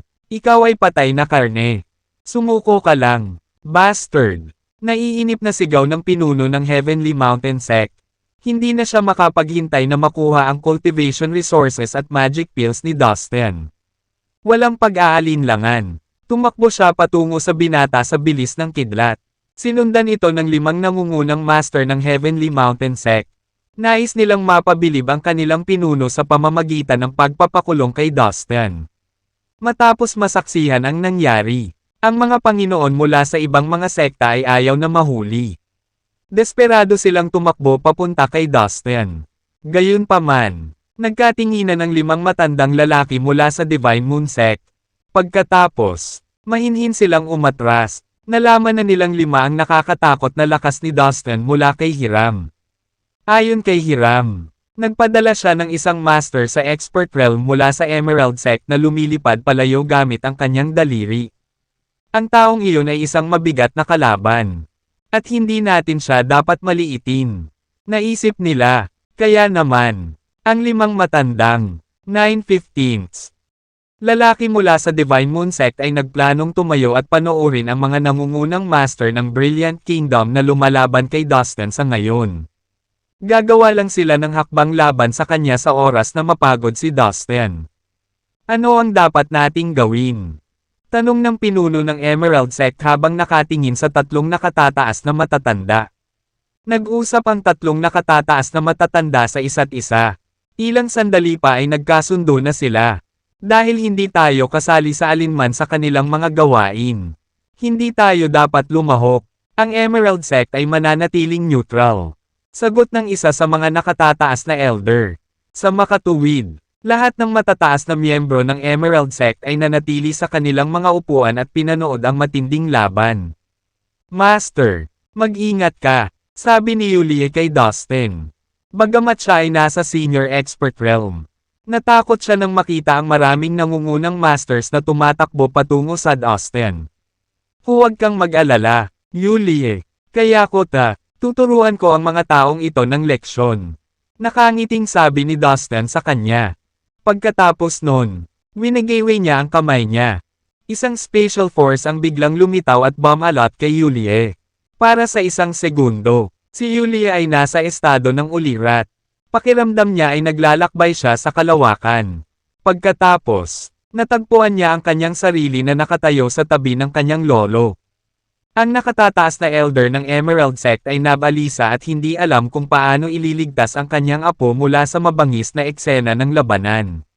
Then, out of nowhere sumulpot si Yulia at tumabi sa kanya. Nagulat, ang matanda at nakahinga ng maluwag. Pagkatapos, tumayo siya at niyakap siya kaagad. Sa oras na iyon, halos 100 tao ang tumatakbo patungo sa Dustin na may mabangis na tingin sa kanilang mga mukha. Bawat isa sa kanila ay isang nangungunang master sa Brilliant Kingdom. Bawat isa sa kanila ay sabay na naniningil kay Dustin. Laking gulat ng mga nanonood sa arena. Matapos mailabas si Yulie sa larangan ng digmaan, na-activate ni Dustin ang omnipotent lightness habang umuurong siya. Kaya, nagawa niyang iwasan ang lahat ng paparating na pag-atake ng mga masters. Napatulala ang lahat.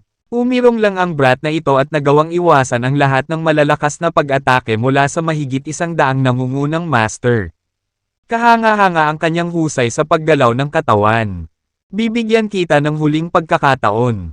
Kung susuko ka ngayon, patatawarin kita at hahayaan na lang. Kung hindi, lahat kayo ay mamamatay ng sabay-sabay. Nakangiting sabi ni Dustin habang nakalagay ang mga kamay sa likod niya. Ayaw niyang ilabas lahat ng kapangyarihan niya dahil masyadong mahina sa kanya ang mga tinaguriang masters ng Brilliant Kingdom. Sa kanyang paningin, hindi sila kwalipikadong maging kalaban niya. Para itong dragon na pinilit na lumaban sa napakaraming langgam.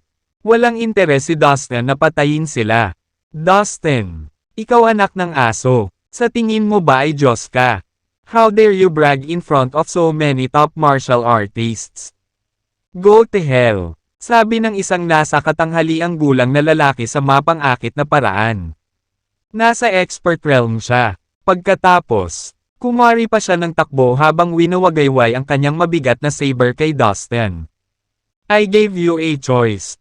Sige, simulan na natin, sabi ni Dustin. Pinitik niya ang kanyang mga daliri sa medyo may edad na lalaki. Sa isang iglap, nagkapira-piraso ang sable sa mga kamay ng nasa katanghaliang gulang. Sa isang kisap mata, napadpad siya at nawala sa kabundukan sa di kalayuan. Inactivate ni Dustin ang omnipotent lightness habang umuusad siya at pinitik ang kanyang mga daliri sa mga master sa paligid niya. Ang lahat ng mga masters na dumating sa kanyang paraan ay pinabilis sa hangin tulad ng isang grupo ng mga cannonballs. May matinis at matinis na iyak sa lahat ng dako. Gaano man katalino ang martial arts skills na ginamit ng mga top masters. Hindi nila naiwasan ang mga pag-atake ni Dustin. Si Dustin ay 1,000 beses na mas mabilis kaysa sa kanila.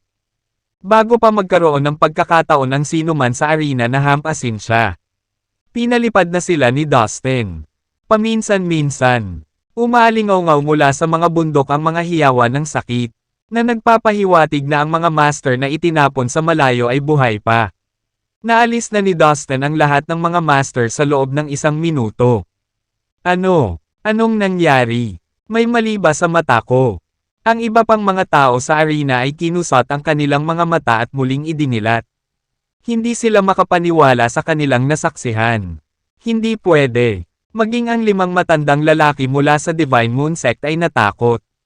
Diyos ko! Paanong mapaalis ng isang binata ang kalahati ng mga nangungunang master sa Brilliant Kingdom sa napakaikling panahon? Nag-isip ang mga matatanda habang nakatitig sa kawalan si Dustin. Nagsagawa lang ba ng conjuring trick ang master ko? Bulong ni Yulie habang nakanganga si Dustin. Sa kaibuturan ng kanyang puso. Tuwang-tuwa siya nang makitang napakagaling ng kanyang amo. Sinabi ko sa iyong huwag mo akong itulak. Ikaw ang nagpagawa sa akin nito. Sabi ni Dustin habang umiiling. Pagkatapos, isang masamang tingin ang lumitaw sa kanyang mga mata nang lumingon siya para tingnan ang 5 elder mula sa Divine Moon Sect. Hindi ako lumapit sa iyo para sa ginawa mo sa akin. Ikaw na ngayon. Ngumisi si Dustin. Lahat ng tao sa arena ay nakatitig kay Dustin sa pagkamangha. Nagtataka kung sino ang napakalakas na binatang ito. Nagawa niyang talunin ang daan-daang nangungunang mga masters mula sa Brilliant Kingdom ng mag-isa. Ang mga nakababata, lalo na, sa gitna ng mga manunood ay labis na nabigla sa hindi kapani-paniwalang eksenang naganap. Master, kahanga-hanga ka. Bulalas ni Yulie nang sa wakas ay natauhan na siya. Binigyan ng tahimik na maliit na palakpakan si Dustin. Sa kanyang mga mata, siya ay isang walang talo na mandirigma. Tulad ng ibang mga nilalang na narinig niya lamang sa matataas na kwento noong unang panahon. Imposible ito, ungol ni Hiram habang siya rin ay nakatitig sa gulat. Tao ba ang taong iyon? O demonyo? Sigurado siyang mamamatay si Dustin sa arena na ito. Gayunpaman, mabilis na umunlad ang mga bagay sa direksyon na ganap na kabaligtaran sa kanyang mga inaasahan. Sa isang tahimik na sulok, Ang pinuno ng sekta ng Emerald Sect ay nakipagsiksikan sa tatlong nakatataas na matatanda. Ang binatang ito ay talagang nasa ranggo ng mga supernatural na kapangyarihan na naitala sa mga sinaunang aklat. 10/15. Nakahinga sila ng maluwag. Natutuwa na wala silang kinalaman sa partikular na laban na ito. Samantala, walang pakialam sa kanyang dilat na mata na nanunood. Dahan-dahang naglakad si Dustin patungo sa 5 elder mula sa Divine Moon Sect. Isang malamig na nakamamatay na hangarin ang bumalot sa hangin tungkol sa kanya habang papalapit siya sa matatandang lalaki. Ang madla ay nanunood na nabighani. Bawat isa sa kanila ay nanlamig sa tensyon sa kung ano ang mangyayari. Haha, bulalas ng isa sa mga matatanda. Na tila hindi napapansin ang tahimik na galit na nakadirekta sa kanila. Siya at ang kanyang mga kasama ay nakatingin kay Dustin na para bang siya ay isang hindi mabibaylang kayamanan na malapit ng maghatid sa kanila ng magandang kapalaran. Mukhang bahagi ka talaga ng eksperimentong iyon. Ang matagumpay na bahagi. Buti na lang at nakabalik ka ng buhay. Mabuting mabuti nga. Pumasok ang isa pang elder. At ang kanyang boses ay kalmado at nakapapawi habang kinakausap niya si Dustin. Ikaw. Walang alinlangan. Ay lubos na nilinang ngayon. Marahil ay na-teleport ka sa ibang mundo ng mas mataas na antas. Kung paano mo nagawang gumawa ng mga hindi kapani-pani walang tagumpay sa loob.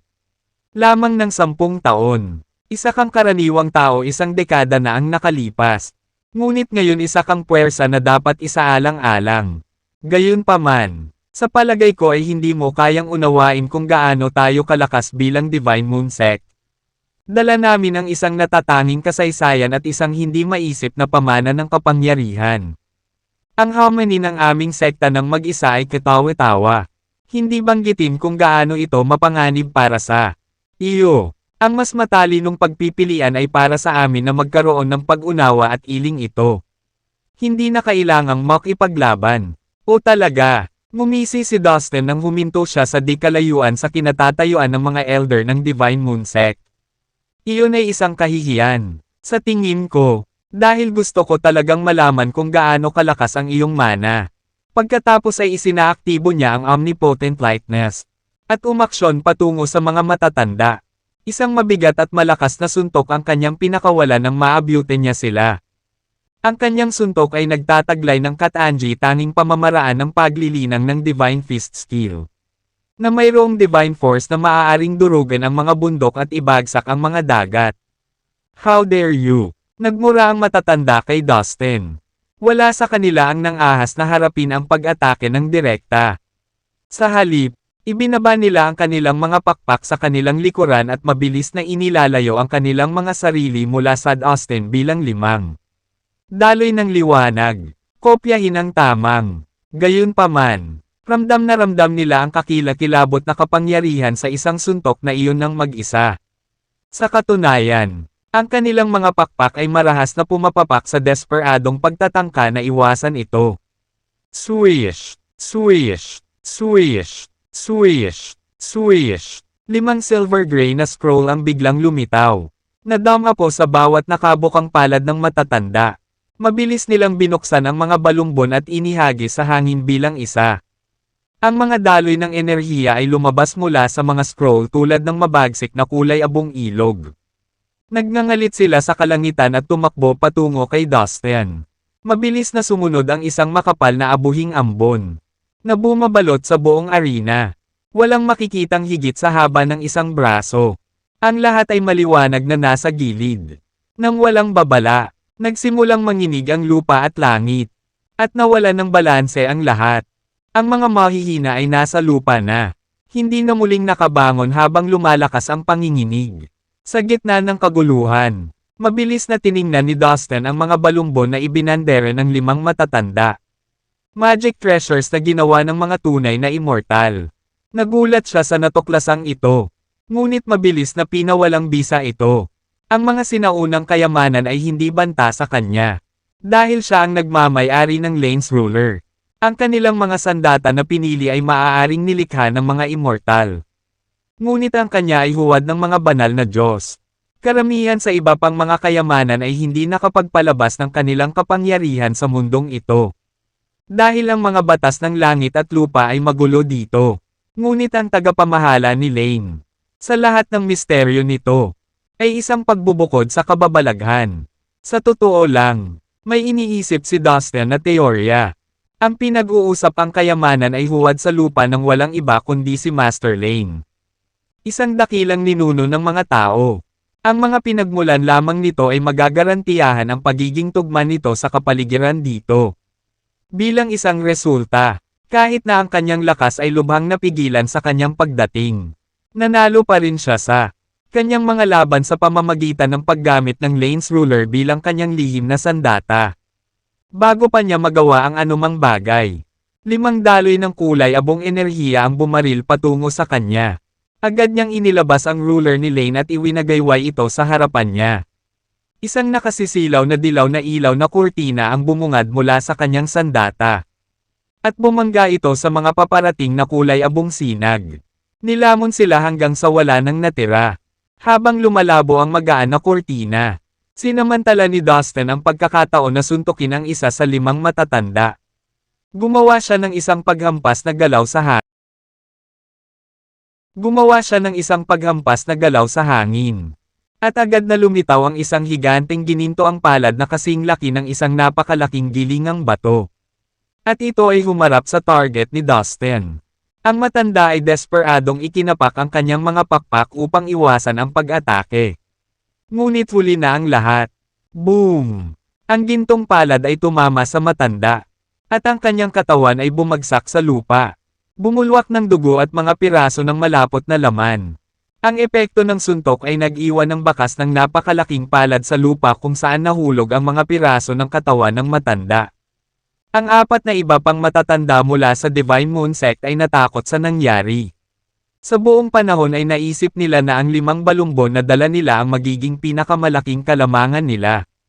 Ang mga sandata na ito ay nagbigay daan sa kanila na gawin ang anumang gusto nila sa martial world sa lahat ng mga taon na ito. Sila, 11/15. Ang uri ng mahiwagang kayamanan na maaaring walisin sa buong mundo. Ang isipin na ang mga balumbon ay walang kapangyarihan laban sa binatang ito. Umalis. Sabay-sabay silang tumahol sa isa't isa. Ang mga pakpak sa kanilang likuran ay nagsimulang pumutok ng marahas, na sumisigaw ng malakas na hangin. Tumakas sila, at sinunggaban ng isa sa mga matatanda si Hiram upang isama siya sa kanilang pagtakas. Tumawid sila sa kalangitan sa napakabilis na bilis. Kaya desperado na silang tumakas. Not so fast, tawag ni Dustin sa mapanuksong tono. Kanina ka pa nakarating dito. Baka manatili ka. Agad niyang isinaaktibo ang omnipotent lightness at lumuhad sa kalangitan. Patungo sa tumatakas na mga matatanda. Sa isang iglap at nang hindi napapansin ni isa sa kanila, lumitaw si Dustin sa likod ng isa sa mga matatanda. Boom! Hinampis niya ang matanda sa likod. Nanaduraj ito sa isang kisap mata. Pagkatapos nito, pinatay niya ang isa pa sa parehong paraan. Bastos ka, Dustin. Napatay mo na ang napakaraming mga tao natin. Maghintay ka lang hanggang sa matikman mo ang galit ng ating sekta. Sa kabila ng galit ng natitirang mga matatanda, nagpatuloy sila sa kanilang paglipad habang nagmumura sila kay Dustin. Well, andito na tayong lahat. Paano kung patikim mo muna ang galit ko? Nakakamatay na kalmado ang boses ni Dustin. Naabutan niya ang isa pang matanda at ginawaran siya ng isang nakamamatay na suntok. Sumabog ang katawan ng matanda sa himpapawid. Nagpaulan ng dugo at laman sa lupa sa ibaba. Pagkatapos ay gumamit si Dustin ng space teleportation. At sa isang iglap ay nasa likod na siya ng isa sa mga natitirang matatanda. Pumunta ka sa impyerno. Dumura ang matanda habang hawak niya ang balumbon sa pagitan ng kanyang mga kamay. Bang! Ang scroll ay sumambulat ng kulay abong enerhiya na tumalon patungo kay Dustin. Muli, iwinagayway niya ang tagapamahala ni Lane sa hangin. At may lumitaw na bitek sa langit. Ang lahat ng kulay abong enerhiya ay nasisipsip sa splinter na iyon sa kalawakan. At nawala kasama nito. Sa tingin ko hahayaan kitang mabuhay. Sabi ni Dustin. Lumapit siya sa matanda at itinulak ito bago casual na isinampi ang matanda sa kanyang balikat. Sa ngayon, anyway, baka mapatunayan mong kapaki-pakinabang ka. Natigilan ang lahat sa arena. Ang makapal na ambon kanina ay naalis sa paglitaw ng magaan na kurtina. At nasaksihan nila ang lahat ng nangyari. Nakatitig silang lahat kay Dustin. Ang iba ay gulat. Ang iba ay kinikilig. Karamihan ay may takot. Ano man ang mga emosyon sa likod ng kanilang mga ekspresyon sa mukha. Lahat sila ay nakatingin sa kanya na para bang siya ay isang Diyos na napapalibutan ng mga gintong sinag ng liwanag. Mainit na nobela pub. Nako, hindi mo ako matatakasan. Hindi pa ako tapos sayo. Nakatingin sa malayo si Dustin habang nakalutang siya sa hangin. Napatitig siya sa isang binata na nakasuot ng puting damit na desperadong tumatakbo para sa kanyang buhay. Ito ay si Hiram mula sa Emerald Sect. Natakot si Hiram sa kamatayan matapos makita ni Dustin na madaling pinatay ang 5 matatanda ng Divine Moon Sect. Kaya, sinubukan niyang tumakas upang makatakas sa galit ni Dustin. Agad na iniunat ni Dustin ang kanyang lamaking kamay at hinawakan ang buong katawan ni Hiram. Ang pagbabago ay nagulat sa lahat. Narinig lang ng lahat ang omnipotent bodily skill sa mga alamat. I have nothing against you. You are not even a worthy opponent. Therefore, I am not interested in killing you. You don't deserve that honor. Gayunpaman, naniniwala ako na mayroon kang ilang hindi natapos na negosyo sa Emerald Sect. Ipaubaya na kita sa kanila para maparusahan ka ng naaayon. Iniwas ni Dustin ang kanyang kamay at inihagi si Hiram sa harap mismo ng mga miyembro ng Emerald Sect. Matapos marinig ang sinabi ni Dustin, nakaramdam ng galit at hiya si Hiram. Siya ay hindi nasisiyahan na si Dustin ay hindi man lang nag-abala na patayin siya at hindi siya itinuturing na isang karapat-dapat na kalaban. Maliwanag, sobra niyang tinansya ang kanyang kapangyarihan. Sa katunayan, kahit na ang 5 elder mula sa Divine Moon Sect, na may mga sinaunang magic treasures na ipinasa sa loob ng maraming edad sa loob ng kanilang sekta, ay hindi katugma kay Dustin. Si Hiram ay isang batang cultivator lamang sa Emerald Sect. At mas mababa ang kakayahan kumpara sa 5 matatanda. Karangalan kong makita ka. Pinuno ng sekta at ang 3 nakatataas na matatanda. Awkward na hinarap ni Hiram ang mga ito nang siya ay ibinagsak ni Dustin sa lupa. Agad siyang tumayo at inalis ang alikabok. Namumula ang kanyang mukha sa kahihiyan habang nakayuko sa pinuno ng sekta at sa 3 nakatataas na matatanda ng may malaking paggalang. Sa isang normal na araw, yayakapin siya ng pinuno ng sekta at ng 3 nakatataas na elder at kakausapin siya sa isang magiliw na paraan dahil siya ang kanilang paboritong disipulo. Gayunpaman, sa sandaling iyon, walang umimik. Ang lahat ng mga tao ng Emerald Sect ay hindi gumagalaw kahit 1 pulgada habang tinatitigan nila si Hiram ng masama mula sa mga sulok ng kanilang mga mata. Ang pinuno ng sekta at ang 3 nakatataas na matatanda ay may komplikadong mga ekspresyon sa kanilang mukha. Sila ay tila malungkot, galit na galit, bigo, at walang malasakit sa parehong oras. Hindi ko ine-expect na ganito ka-ungrateful. Hiram. Ang Emerald Sect ay palaging maganda ang pakikitungo sa iyo. Nag-alok kami sa iyo ng pinakamahusay na mapagkukunan ng paglilinang at nilayon namin na sanayin ka bilang ang pinakamagaling na alagad ng aming sekta. Sa tingin mo, paano mo naabot ang iyong kasalukuyang antas sa martial arts? Maglakas loob kang tumayo sa harap namin pagkatapos mong ipagkanulo ang aming sekta at sumali sa Divine Moon Sect. Hindi natin matiis ang buhay ng isang taksil. Dapat kang mamatay ngayon. Galit na saway ni Yulie kay Hiram. Pinuno at ang aking mga kagalang-galang na nakatataas na matatanda. Mangyaring makinig sa aking paliwanag. Napilitan lamang akong makipagtulungan sa Divine Moon Sect. Ang 5 matandang bastos na iyon ay nagdroga sa akin. Kaya nawalan ako ng malay at lumahok ng labag sa aking kalooban. Maniwala ka sa akin. Hindi ko na muling ipagkakanulo ang tiwala ng ating Emerald Sect. Pinuno at kagalang-galang na nakatatanda. Patawarin mo sana ako. Huwag mo akong patayin. Gumapang si Hiram patungo sa pinuno ng sekta at sa 12/15. 3 nakatataas na matatanda. Niyakap niya ang mga paa nila habang umiiyak at nagsusumamo para sa kanyang buhay. Gayunpaman, Dahil sa pagmamakaawa niya ay lalo lamang nadismaya ang pinuno ng sekta at ang tatlong nakatataas na matatanda sa kanya. Imbes na angkinan ang kanyang pagkakamali, mas pinili niyang magsinungaling. Alam ni Hiram na si Yulia ay alagad ni Dustin. At kung ipipilit niya itong patayin, walang sino man ang magkakaroon ng angkop na dahilan para saktan si Dustin at iligtas siya. After all those wasted years, parang maling disciple talaga ang napili natin. Ang kataksilan ay hindi matatawaran sa ating sekta. Kaya naman, tinutuligsa ko ngayon ang pagiging miyembro mo mula sa Emerald Sect. Mula sa araw na ito, hindi ka na namin alagad. Bukod pa riyan, kailangan naming bawiin kaagad ang iyong cultivation base. Sabi ng isa sa nakatataas na matanda habang napabuntong hininga sa lungkot. Ang pinuno ng sekta at ang dalawa pang nakatataas na matatanda ay natahimik at tumango lamang bilang pagsang-ayon. No, please don't do that to me. Laking gulat ni Hiram na nagsimula siyang magpanik. Kung wala ang kanyang cultivation base, siya ay magiging kasing husay ng sinumang ordinaryong tao at hindi na makakapag-cultivate ng martial arts. Isang biglang ingay ang bumasag sa maikling katahimikan. Mabilis na iniunat ng isa sa mga nakatataas na elder ang kanyang kamay. At agad na tumama ang isang nakakabulag na kidlat sa elixir field ni Hiram. Naramdaman ni Hiram ang matinding sakit sa kanyang elixir field.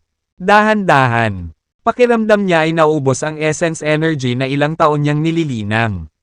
Na parang isang lobo na nagpapapalo. Dustin, kasalanan mo ang lahat ng ito. Si Hiram ay nawalan ng pag-asa at walang magawa. Tumingin siya kay Dustin na may matinding puot sa mga mata. Wala akong sama ng loob sa iyo. Ikaw ang nagdala nito sa iyong sarili. Hiram. Mataray na sabi ni Dustin nang hindi man lang tumitingin kay Hiram. Natigilan si Hiram nang marinig ang sagot ni Dustin. Ilang sandali, natarante siya. Bakit ko naman siya lalabanan? Napakalakas niya. Wala akong kwenta kumpara sa kanya. This is all my fault. Napakatanga ko. Ang mukha ni Hiram ay kasing putla ng abo. Ang isang pakiramdam ng walang katapusang panghihinayang ay nagsimulang umakyat sa kanyang puso. Buhay pa ang sect leader natin. Tingnan mo, humihinga na rin ang dalawa nating nakatataas na matanda. Bilis, dapat natin silang iligtas. Bilasan mo, uminom ka ng healing pill. Sa sandaling iyon, ilang tinig na puno ng pananabik ang biglang umalangaw-ngaw mula sa isang kahoy sa isang mataas na bundok sa di kalayuan. Nang makuha ni Hiram ang atensyon ni Dustin, ang mga tao ng ilang malalaking sekta at angkan ay lumabas ng arena upang hanapin ang kanilang mga senior cultivator na itinapon ni Dustin. Sa kanilang pagtataka, nalaman nilang buhay pa ang kanilang mga matandang magsasaka. Naghiyawan silang lahat sa sobrang saya. Tere na at tingnan natin kung buhay pa ang pinuno at ang mga matatanda ng ating angkan. Bilasan mo, biglang natuwa ang lahat ng mga tao sa mga pangunahing sekta at angkan sa hindi inaasahang balita na dinala sa kanila. Nagmamadali silang lumabas ng arena na parang isang malakas na agos ng ilog at nagtungo sa masukal na kagubatan sa bundok sa pag-asang makita at mailigtas ang kanilang mga nasugatang matatanda. Dustin, ikaw ay isang henyo ng martial arts. Ikaw ay kasing lakas ng isang banal na Diyos. Ang pinuno ng sekta at ang tatlong nakatataas na elder ng Emerald Sect ay lumapit kay Dustin habang sabay-sabay silang nagpahayag ng kanilang paghanga. Oh, please, masyadong mataas ang tingin mo sa akin. Sa kabutihang palad, hindi ko kayo mga kaaway at wala kayong ginawa laban sa akin. Malungkot na sabi ni Dustin. Ang kanyang sinabi ay nagdulot ng isang nakakahiyang ngiti sa mga mukha ng apat na lalaki. Kung tutuusin, noong una ay sinadya nilang sumama sa iba pang malalaking sekta at angkan sa pag-atake kay Dustin dahil gusto nilang nakawin ang kanyang mahalagang kayamanan. Sa kabutihang palad, tinanggal nila ang planong iyon sa oras. Ang binata sa harap nila ay tiyak na isang supernatural na kapangyarihan. Na narinig lamang nila sa mga sinaunang aklat. Isa siyang mabigat na kalaban na hindi kayang abalahin ng Emerald Sect. Kahit na sa pagsisikap ng 100 Emerald Sects, hindi pa rin siya matatalo. Dustin, siguradong nagbibiro ka. Ang Emerald Sect ay kaibigan mo noon pa man. Mapagkakatiwalaan mo kami. Sabi ng sect leader na may tuyong ekspresyon sa mukha. Talaga, magkaibigan tayo. Ang galing. Lagi kong inaalala kung sino ang mga kaibigan ko at mga kaaway ko. Sabi ni Dustin habang nakangiting ngumiti sa pinuno ng sekta ng Emerald Sect. Lihim na nagulat ang pinuno ng sekta at ang tatlong nakatataas na elder ng Emerald Sect. Alam nilang babala ito ni Dustin. Oo, syempre. Don't worry, Dustin. Our friendship will last forever. Lahat sila walang tigil na tumango. Amazing. Yulie, tara na, sabi ni Dustin at tumingin kay Yulie. Gusto niyang maglaan ng oras at gabayan ang paglilinang ni Yulie sa abot ng kanyang makakaya. Bilang kanyang amo, binalak niyang ipakita sa kanya ang tamang landas ng paglilinang at turuan siya ng ilang lihim. Nakasanayan sa martial arts. Kung tutuusin, alam niya na limitado ang oras niya sa Earth. Mula nang piliin ni Dustin si Yulie bilang kanyang alagad. Gusto na niya itong turuan ng husto. Lalo na sa malawak nitong kaalaman sa martial arts.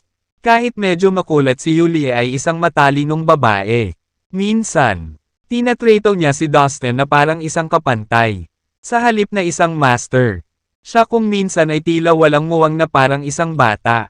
Ngunit, siya ay isang napakatalino na magsasaka. Oo naman. Ang aking pinakamamahal na amo. Masayang sinugod niya ito nang marinig niyang isasama siya ni Dustin. Column, Lolo, sasama ako ngayon sa aking Panginoon. Sabi ni Yulie sa lolo. Haha, oo nga pala. Huwag kang mag-alala sa akin. Yulie, sumama ka kay Dustin. Gusto kong samantalahin mo ang lahat ng pagkakataon para matuto dahil mayroon kang magaling na master. Ayaw siyang pigilan ng lolo ni Yulie sa pagpunta. Talagang inaasahan niyang marami ang matutunan ng kanyang pinakamamahal na apo mula kay Dustin.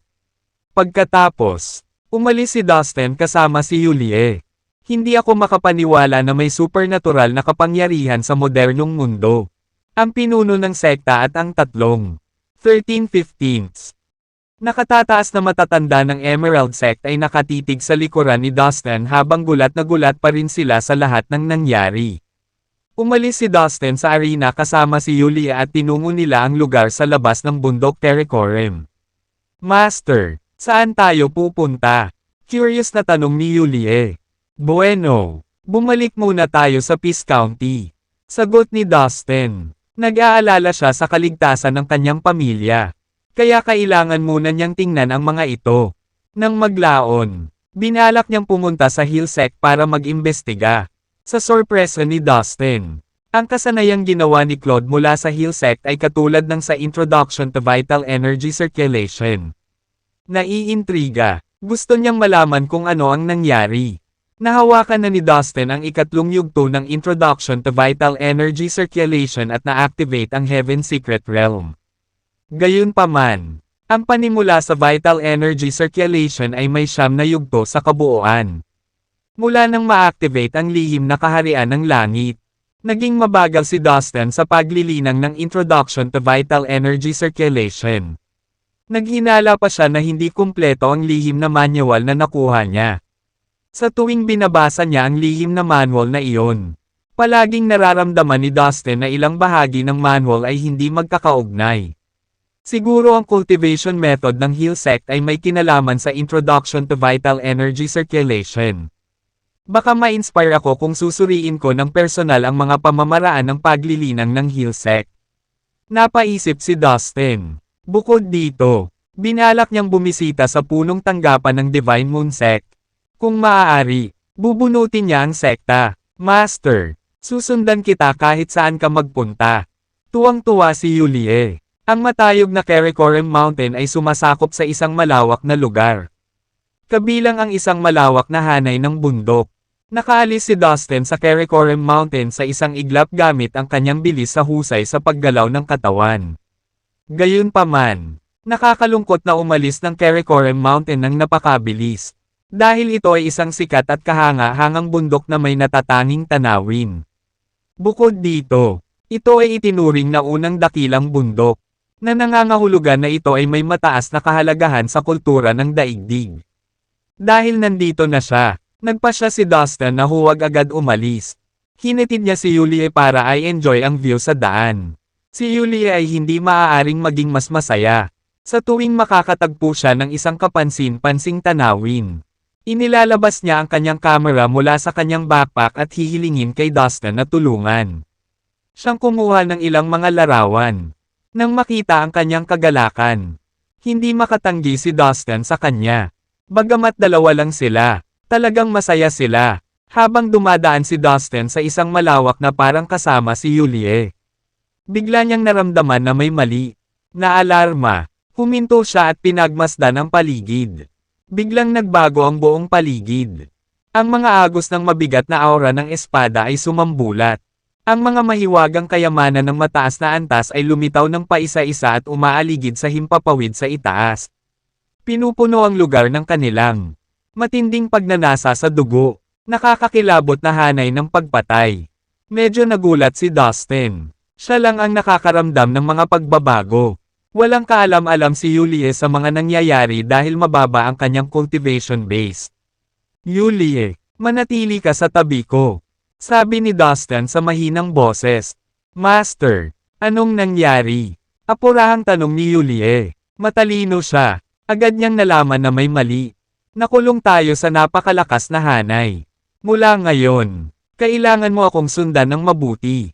Seryosong sabi ni Dustin. Hindi niya inaasahan na kahit na pagkatapos niyang ipakita ang kanyang tunay na lakas at talunin ang napakaraming nangungunang mga masters ng malalaking sekta sa martial arts meeting. Mayroon pa ring magde-deploy ng array na ito at matiyag ang naghihintay sa kanya. Oo, mukhang hindi lang isang array, kundi ilang makapangyarihang arrays na humaharang sa malawak na lugar na ito. May mga attacking at killing array, defense array at illusion array din. Sabi ni Dustin pagkatapos niyang maingat na suriin ang lugar gamit ang kanyang espiritual na kahulugan. Medyo nagulat siya, kahit na marami na ang mga arrays. Sigurado si Dustin na hindi pa rin niya nakikita ang lahat sa kaguluhan ng illusion array. Sa makatuwid, may isip lamang ng isa kung gaano kalakas ang mga array na ito. Hindi ko inaasahan na magkakaroon ng ganito kalakas na kombinasyon ng mga arrays sa Earth. Walang alinlangan na ito ay naiwan mula pa noong unang panahon. Okay, hayaan mo akong makita ang mga arrays ng mas malinaw. Gamit ang kanyang espiritual na kahulugan. Binuksan ni Dustin ang Eye of the Ghost Dawn Sister sa pagitan ng kanyang mga kilay. At isang malamig at madilim na liwanag ang lumiwanag sa lahat ng direksyon. Maraming piraso ng sinaunang magic treasure na may walang humpay na nakamamatay na aura ang lumulutang sa buong lugar.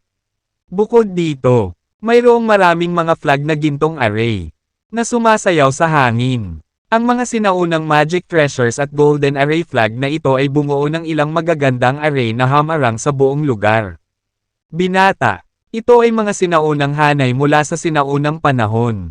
Tulad ng nakikita mo, sila ay napakalakas. Susuko ka ba at mahuhuli? O hihintayin mong salakayin ka namin? Isang matandang boses ang umalangaw-ngaw mula sa malayo. Humph! Akala mo ba mabitag mo ako sa ilang malalaking arrays lang? Ngumisi si Dustin habang nakatingin sa kawalan gamit ang kanyang Eye of the Ghost Dawn Sister. Isang malabong figure ang nakatayo. Nagsasalita. Swish! Itinuro ni Dustin ang figure at isang stream ng sword light ang sumugod sa bilis ng kidlat. Ito ay ang sword compressing skill. Ang sword light na ito ay naglalaman ng 50,000 atake ng espada na pinagsama sa isa. Nalubhang nakamamatay. Ang espasyo sa kanilang paligid ay naputol na parang umaagos na tubig. Na bumubuo ng isang mahabang landas. Tumama ang liwanag ng espada sa malabong figure sa di kalayuan. Pero syempre, dahil nasa Earth siya noong mga panahong iyon, napigilan ng kaharian ni Dustin na ibig sabihin ay humina ang kanyang atake. Ngunit ang enerhiyang nakapaloob dito ay mabigat pa rin. Flang! Flang! Sinubukan ng 4 o 5 makapangyarihang sinaunang magic treasure na harangan ang liwanag ng espada ni Dustin. Snap! Snap! Ang mga magic treasures ay pinutol lahat ng liwanag ng espada. Isang kahabag-habag na sigaw ang narinig. Habang ang isa sa mga braso ng figure ay naputol. At ang dugo ay tumalsik sa buong lugar. Kung hindi dahil sa makapangyarihang mga sinaunang magic treasures na nagpabawas ng suntok ng liwanag ng 14/15. Espada. Maaari siyang mas nasugatan. O mas masahol pa. Maaaring namatay siya sa lugar. Mag-ingat kayong lahat. Hindi matatawaran ang fighting power ng brat na ito. Babala ng matandang boses sa kanyang mga kasama. I-activate ang killing array ngayon. Sigaw ng isa pang matandang boses. Biglang, isang malaking selyo na may siyam na mabangis na malalaking dragon na nakaukit dito ay sumugod patungo sa Austin. Ang selyo ay naglalaman ng napakalaking lakas. Ang selyo ay gawa sa tanso. Puno ng berdeng kalawang. Natanda ng mahabang kasaysayan nito. Ito ay isang mahiwagang kayamanan sa tunay na immortal na antas. Ang mga mata ni Dustin ay kumikislap sa pagkagulat sa ilang sandali. Sa oras na nasa arena, ang 5 matandang lalaki mula sa Divine Moon Sect ay may hawak na 5 scroll sa kanilang mga kamay. Na mga magic treasure din sa tunay na immortal na antas. Hindi niya inasahan na makakita muli ng ganoong kataas na kayamanan sa lalong madaling panahon. Gayunpaman, hindi natitinag ang kalmado ni Dustin. Inilabas niya ang Lane's Ruler para kontrahin ang kayamanan. Sa isang ingay na nakakasira sa tainga. Isang malakas na dilaw na ilaw ang lumabas mula sa Lane's Ruler at pinaalis ang selyo. Talagang tinatangay niya ang Holy Nine Dragon Seal. Sabay-sabay nating isaaktibo ang banal na selyo. Isang malakas na sigaw ang umalangaw-ngaw sa hangin. Sa susunod na sandali, ang sinaunang selyo ay kumikinang ng maliwanag. At ganap na na-activate sa ilang sandali. Sa pagbabalat ng berdeng kalawang sa ibabaw nito. Nagbigay ito ng nakakasilaw na liwanag.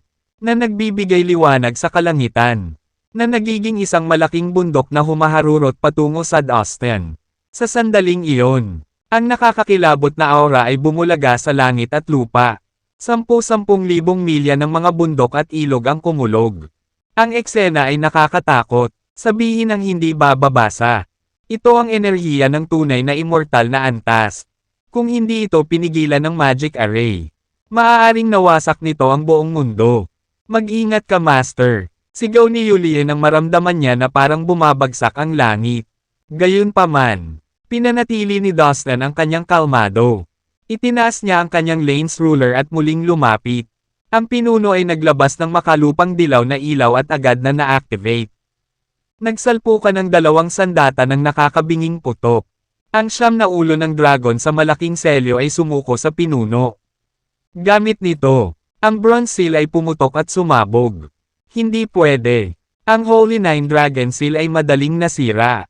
Sabay-sabay na napasigaw sa takot ang mga matatanda. Haha! Nang marahas na nag-iba-iba ang enerhiya ng array.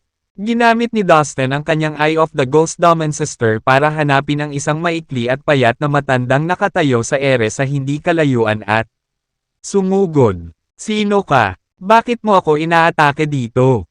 Malamig na tanong ni Dustin na may intensyong pagpatay. Ikaw.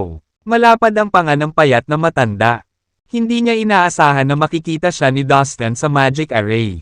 Gusto pa niyang magsalita pero nilunok niya ang bawat salitang gusto niyang sabihin sa takot.